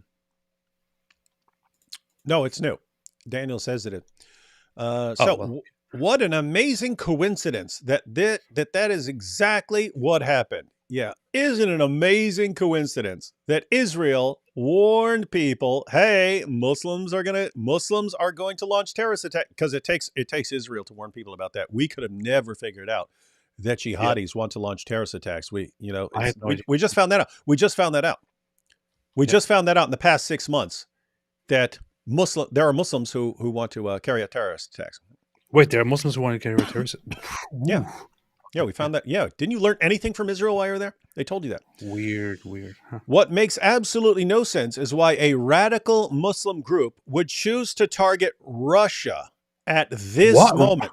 Why would they target Russia? I don't understand at all. Why would a radical Muslim group that has been repeatedly crushed by Russia choose to attack Russia at this moment and not Israel, which hasn't been crushing them at all and which has some of the same enemies like Iran, i.e. the country currently engaged in genociding Muslims and threatening to overtake Islam's third holiest site? If the leaders of Gaza are Hamas, and Hamas is on a completely different side, and they refuse to submit to the caliphate, how much does ISIS care about what Israel is doing to Hamas? Not a bit. According to Daniel, ISIS, which has a completely different focus from his focus, ISIS is supposed to say, you know what? We regard Hamas as heretics and apostates for not submitting to the caliphate. And so we're going to go beat up Israel for beating up Hamas, the guys we regard as heretics and apostates, who are being defeated, because they are in rebellion against Allah. We want to rush in and help those guys. This is Daniel Hakikatch, ladies and gentlemen. We want to be Russian. Instead of militarily attacking them, Israel, these crazy, rationally inscrutable Muslims attack Russia, the group that's been crushing ISIS for years, i.e., one of the main countries that has shown meaningful opposition to Israel in the past months. It all adds up. This is how conspiracy theories work, ladies and gentlemen. This is how they work. You talk to a bunch of morons who don't understand how anything works. They would assume, oh, if ISIS is an Islamic terrorist group, their main focus is going to be Israel. When if you look at what their actual goals are, Israel is an afterthought. You have to deal with other things, other groups, other nations. Then, and only then, will Allah bless you to conquer Israel. So they focus on all the groundwork and then worry about the other things later.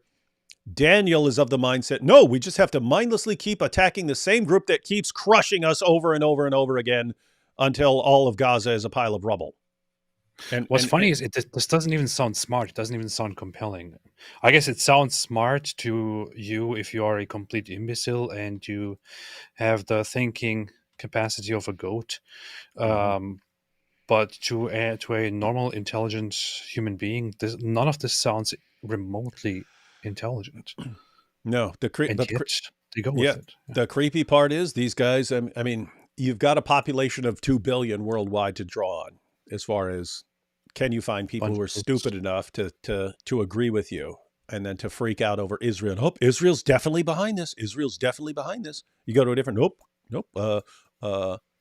Ukraine's definitely behind this. It's clearly Ukraine. Go to a different. Go up. CIA. It's definitely the CIA. And then you get the no, it's CIA and Mossad and Ukraine all working together. What's the one thing it can't possibly be?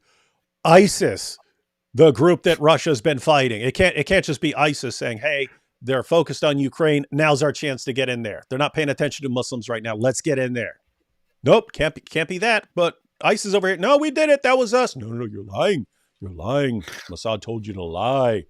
These guys are lunatics, man. That makes so much sense. Wow, it's beautiful. All right, guys, we'll take a few more super chats, and then we'll check out our last star of the day is Last Suleiman candidate. Ahmed. Has anyone noticed that Oh. Hakikachu looks like a moai with his stupid hat? I don't know what that is. What's a moai? You know what a moai is? Those things, those stone Those stone things. No, I don't know. structures. Yeah, I hadn't thought about it. Hey, did you bring my chocolates? I guess that's referring to Tate. Do you Yes. think Tate got a new Bugatti from his deal? He should. If he didn't get it, he should get a Bugatti for every tweet. Yeah, that's what we spreads get the- for every tweet, for every video, every moment. We get shekels. Yeah, So, I get piles and piles of shekels. Yeah, all the Jews time. invented a time machine to go back and give the prophet shekels in return for starting Islam. Thus, Mossad was behind the terrorist attack. Yeah, that does make sense. Do need something like that. yeah. Babylon, the great harlot's mother of all false religion, mystery written on her forehead. She will fall via the UN. Once Babylon, the great mother of all false religion, falls via the UN, then the great tribulation will start. Revelation 16:17. Yeah, I'll believe that when I see it. Inshallah. Hey, that channel that account name was change comes from within. That's basically the mentality of ISIS. Deal with yourself first, and then change. Then change comes. Ooh. No, Coincidence? I don't think so. no. I'm just saying that there's an idea. If I want to change, first I need to start with myself, and that's what ISIS gets right. They get it completely wrong by clinging to Islam and going the way that jihadis have dealt with things in the past. So what you're saying is that the commenter here was ISIS. Yeah, that's exactly what I'm saying. What do Muhammad's robe and an aircraft carrier have in common? Yes. Oh, I'm guessing they hold lots of semen. I was thinking, what's the joke here? Oh man. Tate kept the Quran upright on his woody. Yep. Alhamdulillah. Powerful stuff. What hat is the solution to radical Islam? What hat? I don't know if a hat's going to fix the problem. I think it would be a red hat. Yeah. But if you're talking about what's the solution to radical Islam, I would say exposing Muhammad. They didn't Yep. say solution, it said hat. Yeah. A hat that helps you expose Islam. So a hat that has basic factual information about Muhammad that exposes Muhammad. And do you guys think there's hope for these people online who think Israel is behind every bad thing that's ever happened in history, or are they lost? There is no hope. No, I think for some of them are obviously going to spend the rest of their lives blaming Israel for everything. Oh no, someone broke into my car. It was the Jews. Oh, I can't pay There my is rent. no- It's the Jews. So you can be programmed for that. I mean, keep in mind, it is once you have someone to blame for everything that sucks in your life, that's convenient because you don't have to blame yourself for anything, and so that can kind of feel good. But it's just pathetic. It's just pathetic, and so we need to make them realize how absolutely pathetic it is. Oh, the Jews! Anything that sucks is the Jews. Most Russian forces in Ukraine. Yeah, most Russian forces are in Ukraine. ISIS saw an opening. Yeah, again, ISIS wants attention. ISIS wants to be a threat to Russia. ISIS has all sorts of reasons for doing it right there. And yeah, you're in a time where Putin does not want a two-front war. Yeah, that's true. What if Daniel Pikachu and Islam and the Muslim cowboy started a daycare center? My goodness, I would go off, guys. I would be posting on that every single day for the rest of my life if that happened. Because man, oh man.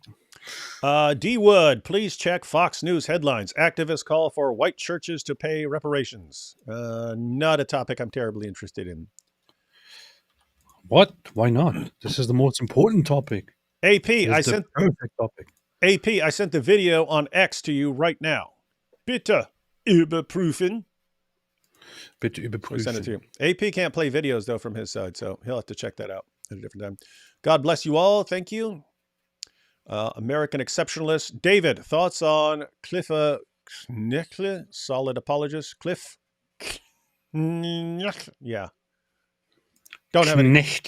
Not familiar with him, and that isn't saying anything about him. I don't pay attention to most things that are going on in the world, so he may be the greatest apologist of all time. I wouldn't know. Oh, yeah, you put it out.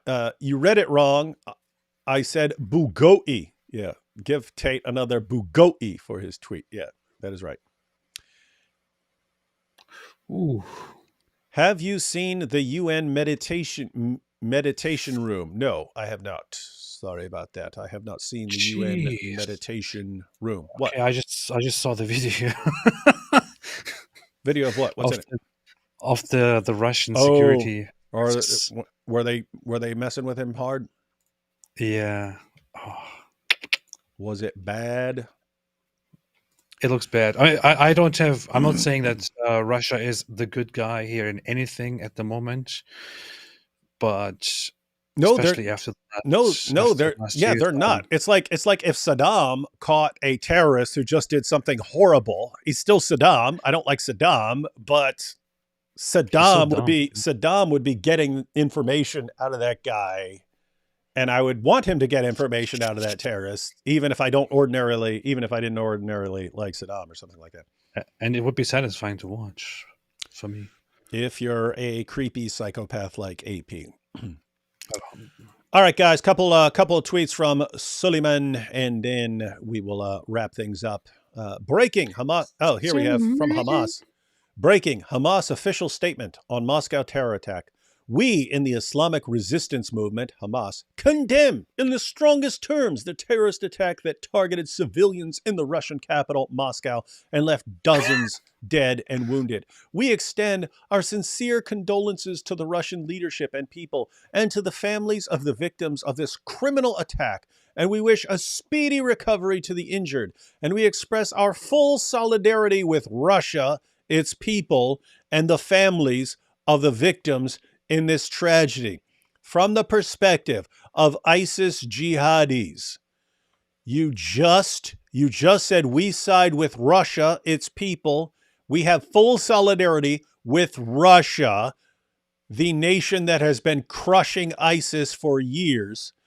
This is what Hamas says about an ISIS attack. They say, hey, ISIS, we are against you. We're actually on the same side with Russia. And in the meantime, you've got Daniel Hakikachu. Well, if ISIS is really behind this, why wouldn't they be helping Hamas against Israel? I don't get it, because we're all on the same side and we all support each other. So it makes no sense why ISIS wouldn't be helping Hamas, who keeps condemning them for their attacks, because this is how things work in Daniel Hakikachu land. Yeah, it's quite obvious to ISIS. ISIS and Hamas have been at odds for a while because Hamas makes strategic alliances with this specific axis, which consists of Syria, Russia, Iran, and the others, and ISIS is against them. ISIS, you could say, is more loyal to their Islamic ideals than than Hamas is, and Hamas basically considers them traitors for their alliances with Russia and Iran and all that. Yep. That's what's happening here. Yeah, that's what's hilarious. It's like oh, ISIS is secretly aligned with the Jews. Like, wait, that's the opposite of ISIS. Yeah, That's what everyone else does, tries to form alliances and so on. ISIS is, no, we can't do that sort of thing because that is why Allah will not bless us. It's only when you depend on Allah alone and you destroy every bit of hypocrisy, apostasy among you, enforce Sharia fully, that's when you will take over the world. And everyone, oh, you see, it's the Jews. The Jews are behind it all. People are stupid. Video of the second terrorist of the Moscow attack. Don't do Israel's bidding. So look, he's actually condemning this dude. See, shame on this guy for doing Israel's bidding. This is what you get for doing Israel's bidding, according to Suleiman Ahmed. This guy nuts. He's like insulting this guy and saying, you see, this is what happens to you when you carry out an attack for Israel. Suleiman Ahmed. Another reason you should not be a terrorist for anyone, especially the Israelis. Look at this guy. Got the crap beat out of him. You shouldn't do a terrorist attack for the Israelis, everyone. Suleiman Ahmed. Suleiman Ahmed. Guy who attacks Andrew Tate's victims for him to blame the victims and try to silence them. What a scumbag. Yeah, like the worst people in the world become the most popular spokesman for it. Isn't it weird? Like the worst people in the world become the popular spokesman for Islam. It's almost like right now with Hamas, the worst states, the worst regimes in the world are currently siding with Hamas. Yeah, closely. Neo-Nazis, socialists, everyone. Yeah. Suleiman says the Taliban condemn the terrorist attack on Moscow. Yeah? You mean the Taliban that ISIS regards as an apostate regime that they want to conquer as well? We condemn in the strongest terms the recent terrorist attack on Moscow and consider it a blatant violation of all human standards. Gosh, when the Taliban are telling you you're too brutal and wrong. Oh, my goodness. That's ISIS for you, ladies and gentlemen. Oh, you know what? About the thing, by the way, about Hamas's condemnation of ISIS attacking civilians. So far, Hamas still hasn't condemned what happened on October 7th, when a very similar thing happened when their own people attacked the Nova Music Festival and killed over 360 people. They probably didn't condemn it because they were the ones who did it. So apparently, so they don't care about targeting civilians. When they target civilians, when they target Jews, it's completely justifiable and legitimate. But of course, if their allies in Russia, if they get attacked by other terrorists who are just like them, then that is, of course, worthy of condemnation. Yeah.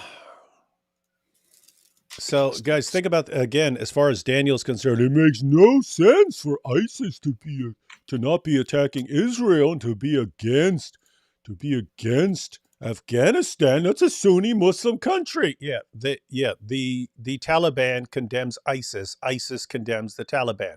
Hamas condemns ISIS.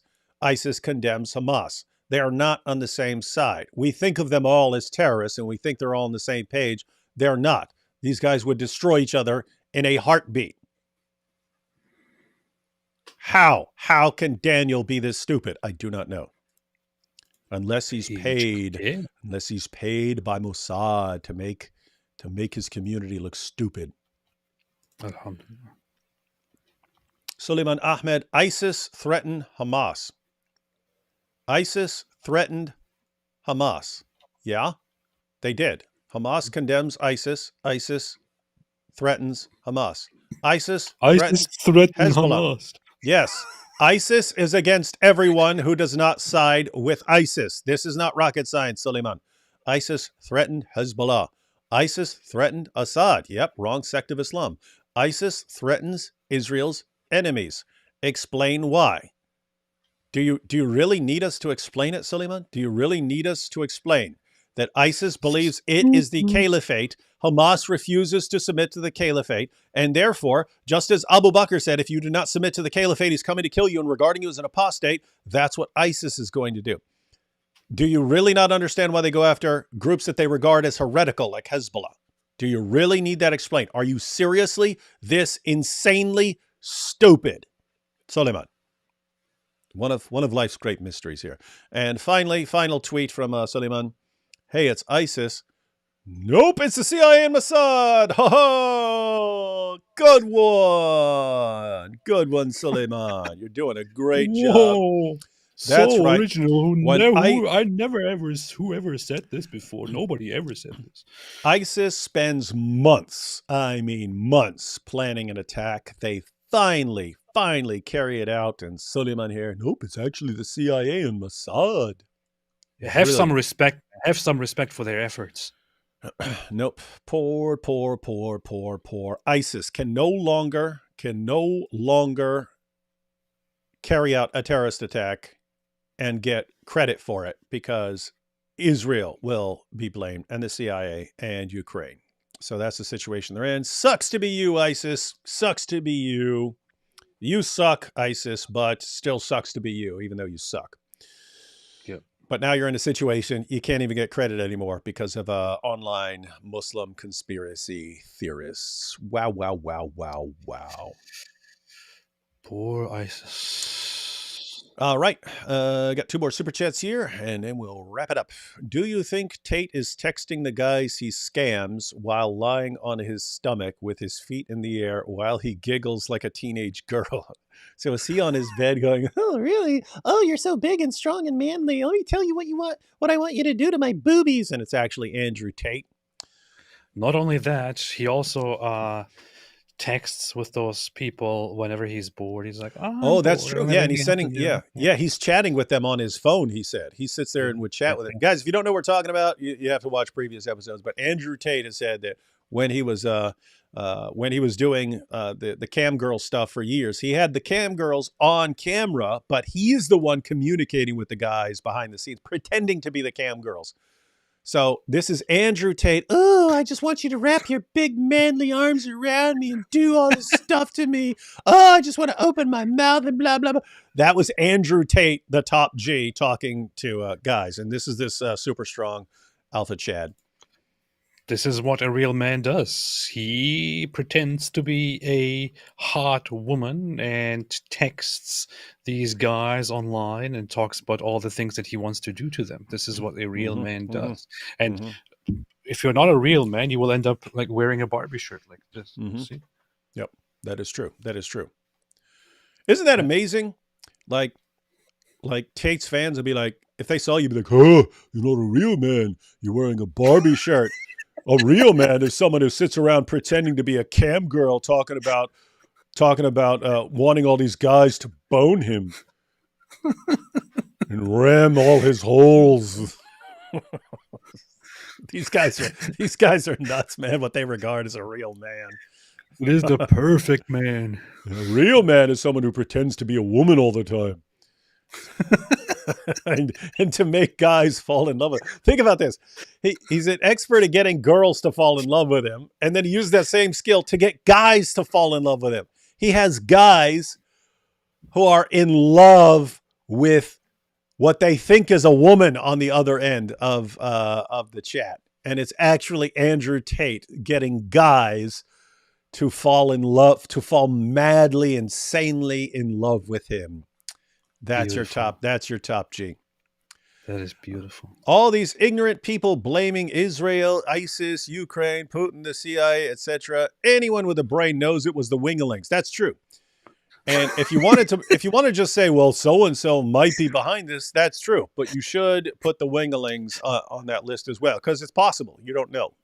If it's possible, it's probable. If it's probable, it's certain. That's how things work in the realm of conspiracy theories, ladies and gentlemen. The Wingalings should be recognized as a global terrorist organization. Ooh, that's a good. I might start using that. And Yeah. last super chat is from Mrs. Apostate. She says, for your information, Really? the phrase Christ is king is trending on X, but it is being used as an anti-Semitic dog whistle for white Christian nationalism. You remember Sneeko and Nick Fuentes were saying this. They made it a slogan among the Groypers, Christ is king, Christ is king, Christ is king, Christ is king. So they made it this thing so that anyone who says Christ is king, it's like bringing up they're using it in a different sense. They're using it as like, yeah, we need our white Christian nation. Which I don't know why Sneeko's saying it, but he just hangs out with, he just does whatever, whoever he's hanging out with, whatever they do, that's what Sneeko starts doing. But yeah, so it is creepy that you take a group and they can completely ruin something. People can ruin things, ladies and gentlemen. Like, during the time of Jesus, Judas was one of the most common popular names there was. You don't see people getting named Judas anymore. Why? Because Judas ruined that. People before Adolf had that little mustache look. He kind of ruined it. And he took out the name Adolf with him. Not a popular name, not nearly as popular a name as it was before. And now you've got the Groypers ruining Christ is king. Or ruining Christ is king. I wanted to name my child Adolf, but then I thought it kind of doesn't work because of Hitler. So I didn't. It wouldn't work. They ruined it. They ruined it. People can ruin things. Now people are going to ruin Christ is king. Bunch of stupid, by the way, bunch of stupid racists.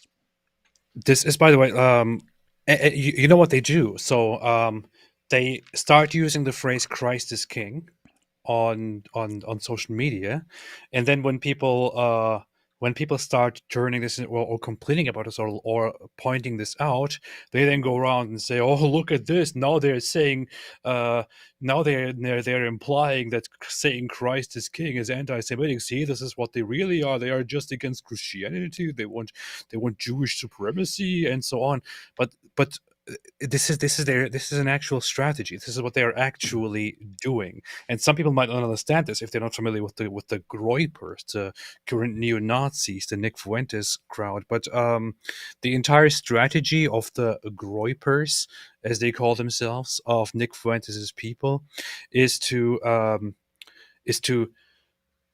sneak into regular mainstream conservative crowds, for example, or mainstream religious crowds, or mainstream traditionalist crowds, and normalize neo-Nazi thoughts within those crowds to win more people over. This was the whole idea. Like, they would get into conservative gatherings and start normalizing neo-Nazi talking points among those conservatives in order to associate these neo-Nazi talking points with conservatives and bring it to the media's attention, and so on. And they're doing the very same thing with the slogan, for example, by using Christ is king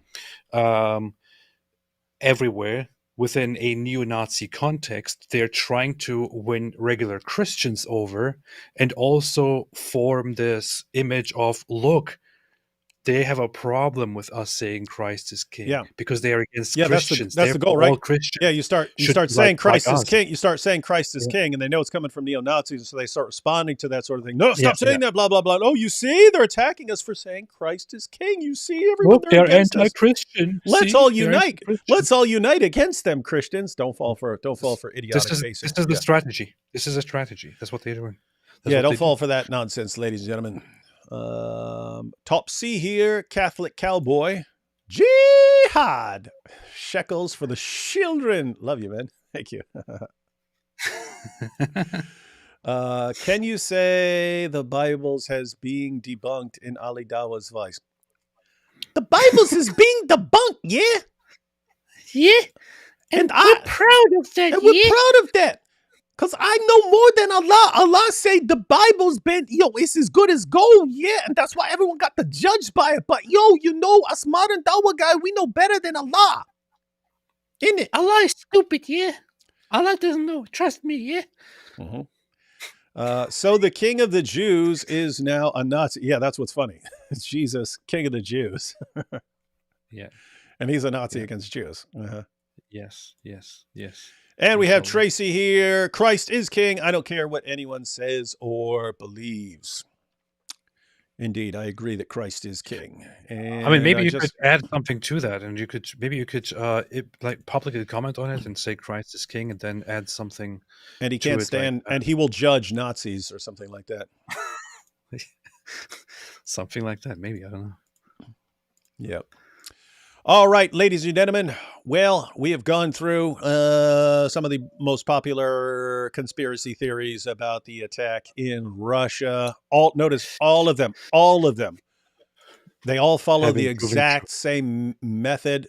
They all pretend, or they legitimately just don't know because they're stupid. But they all pretend that, this doesn't make sense here. Why would ISIS be doing that when it's exactly anyone who knows anything about ISIS knows is exactly the sort of thing they were doing? But it doesn't make sense that it's ISIS. Therefore, it must be this other thing that just doesn't fit anything and that there's no evidence for. And once you say, oh, it doesn't make sense that ISIS has done this, then it just becomes anyone you want to blame, anyone you don't want to like, anyone you don't like in the world. You just say, again, it could be anything. You could say, oh, so-and-so from Zimbabwe is behind this. How do I know? Well, so-and-so from Zimbabwe, there was a guy from Zimbabwe who took a trip to Russia right before the attack. How's that? How could that? What was he carrying a secret message from Zimbabwe to give the orders for the attack? Oh, that makes sense, doesn't it? Yeah, if you're a moron. If you're a total moron, ladies and gentlemen. Don't be stupid, ladies and gentlemen. Don't be stupid. Become hard What targets. if I want to be stupid? Well, then you should become a da'i. Don't be stupid. Become a hard target. Learn how manipulators manipulate people and make sure that you know their tactics better than they do so that you do not fall for them. All right, AP, I'm sure we'll be back sometime this week. Sometime this week, yes. Little side note, if you did not see AP's interview with Visegrad, Black Angel just shared it in the chat. Once we're done, once we sign out here. No, go ahead.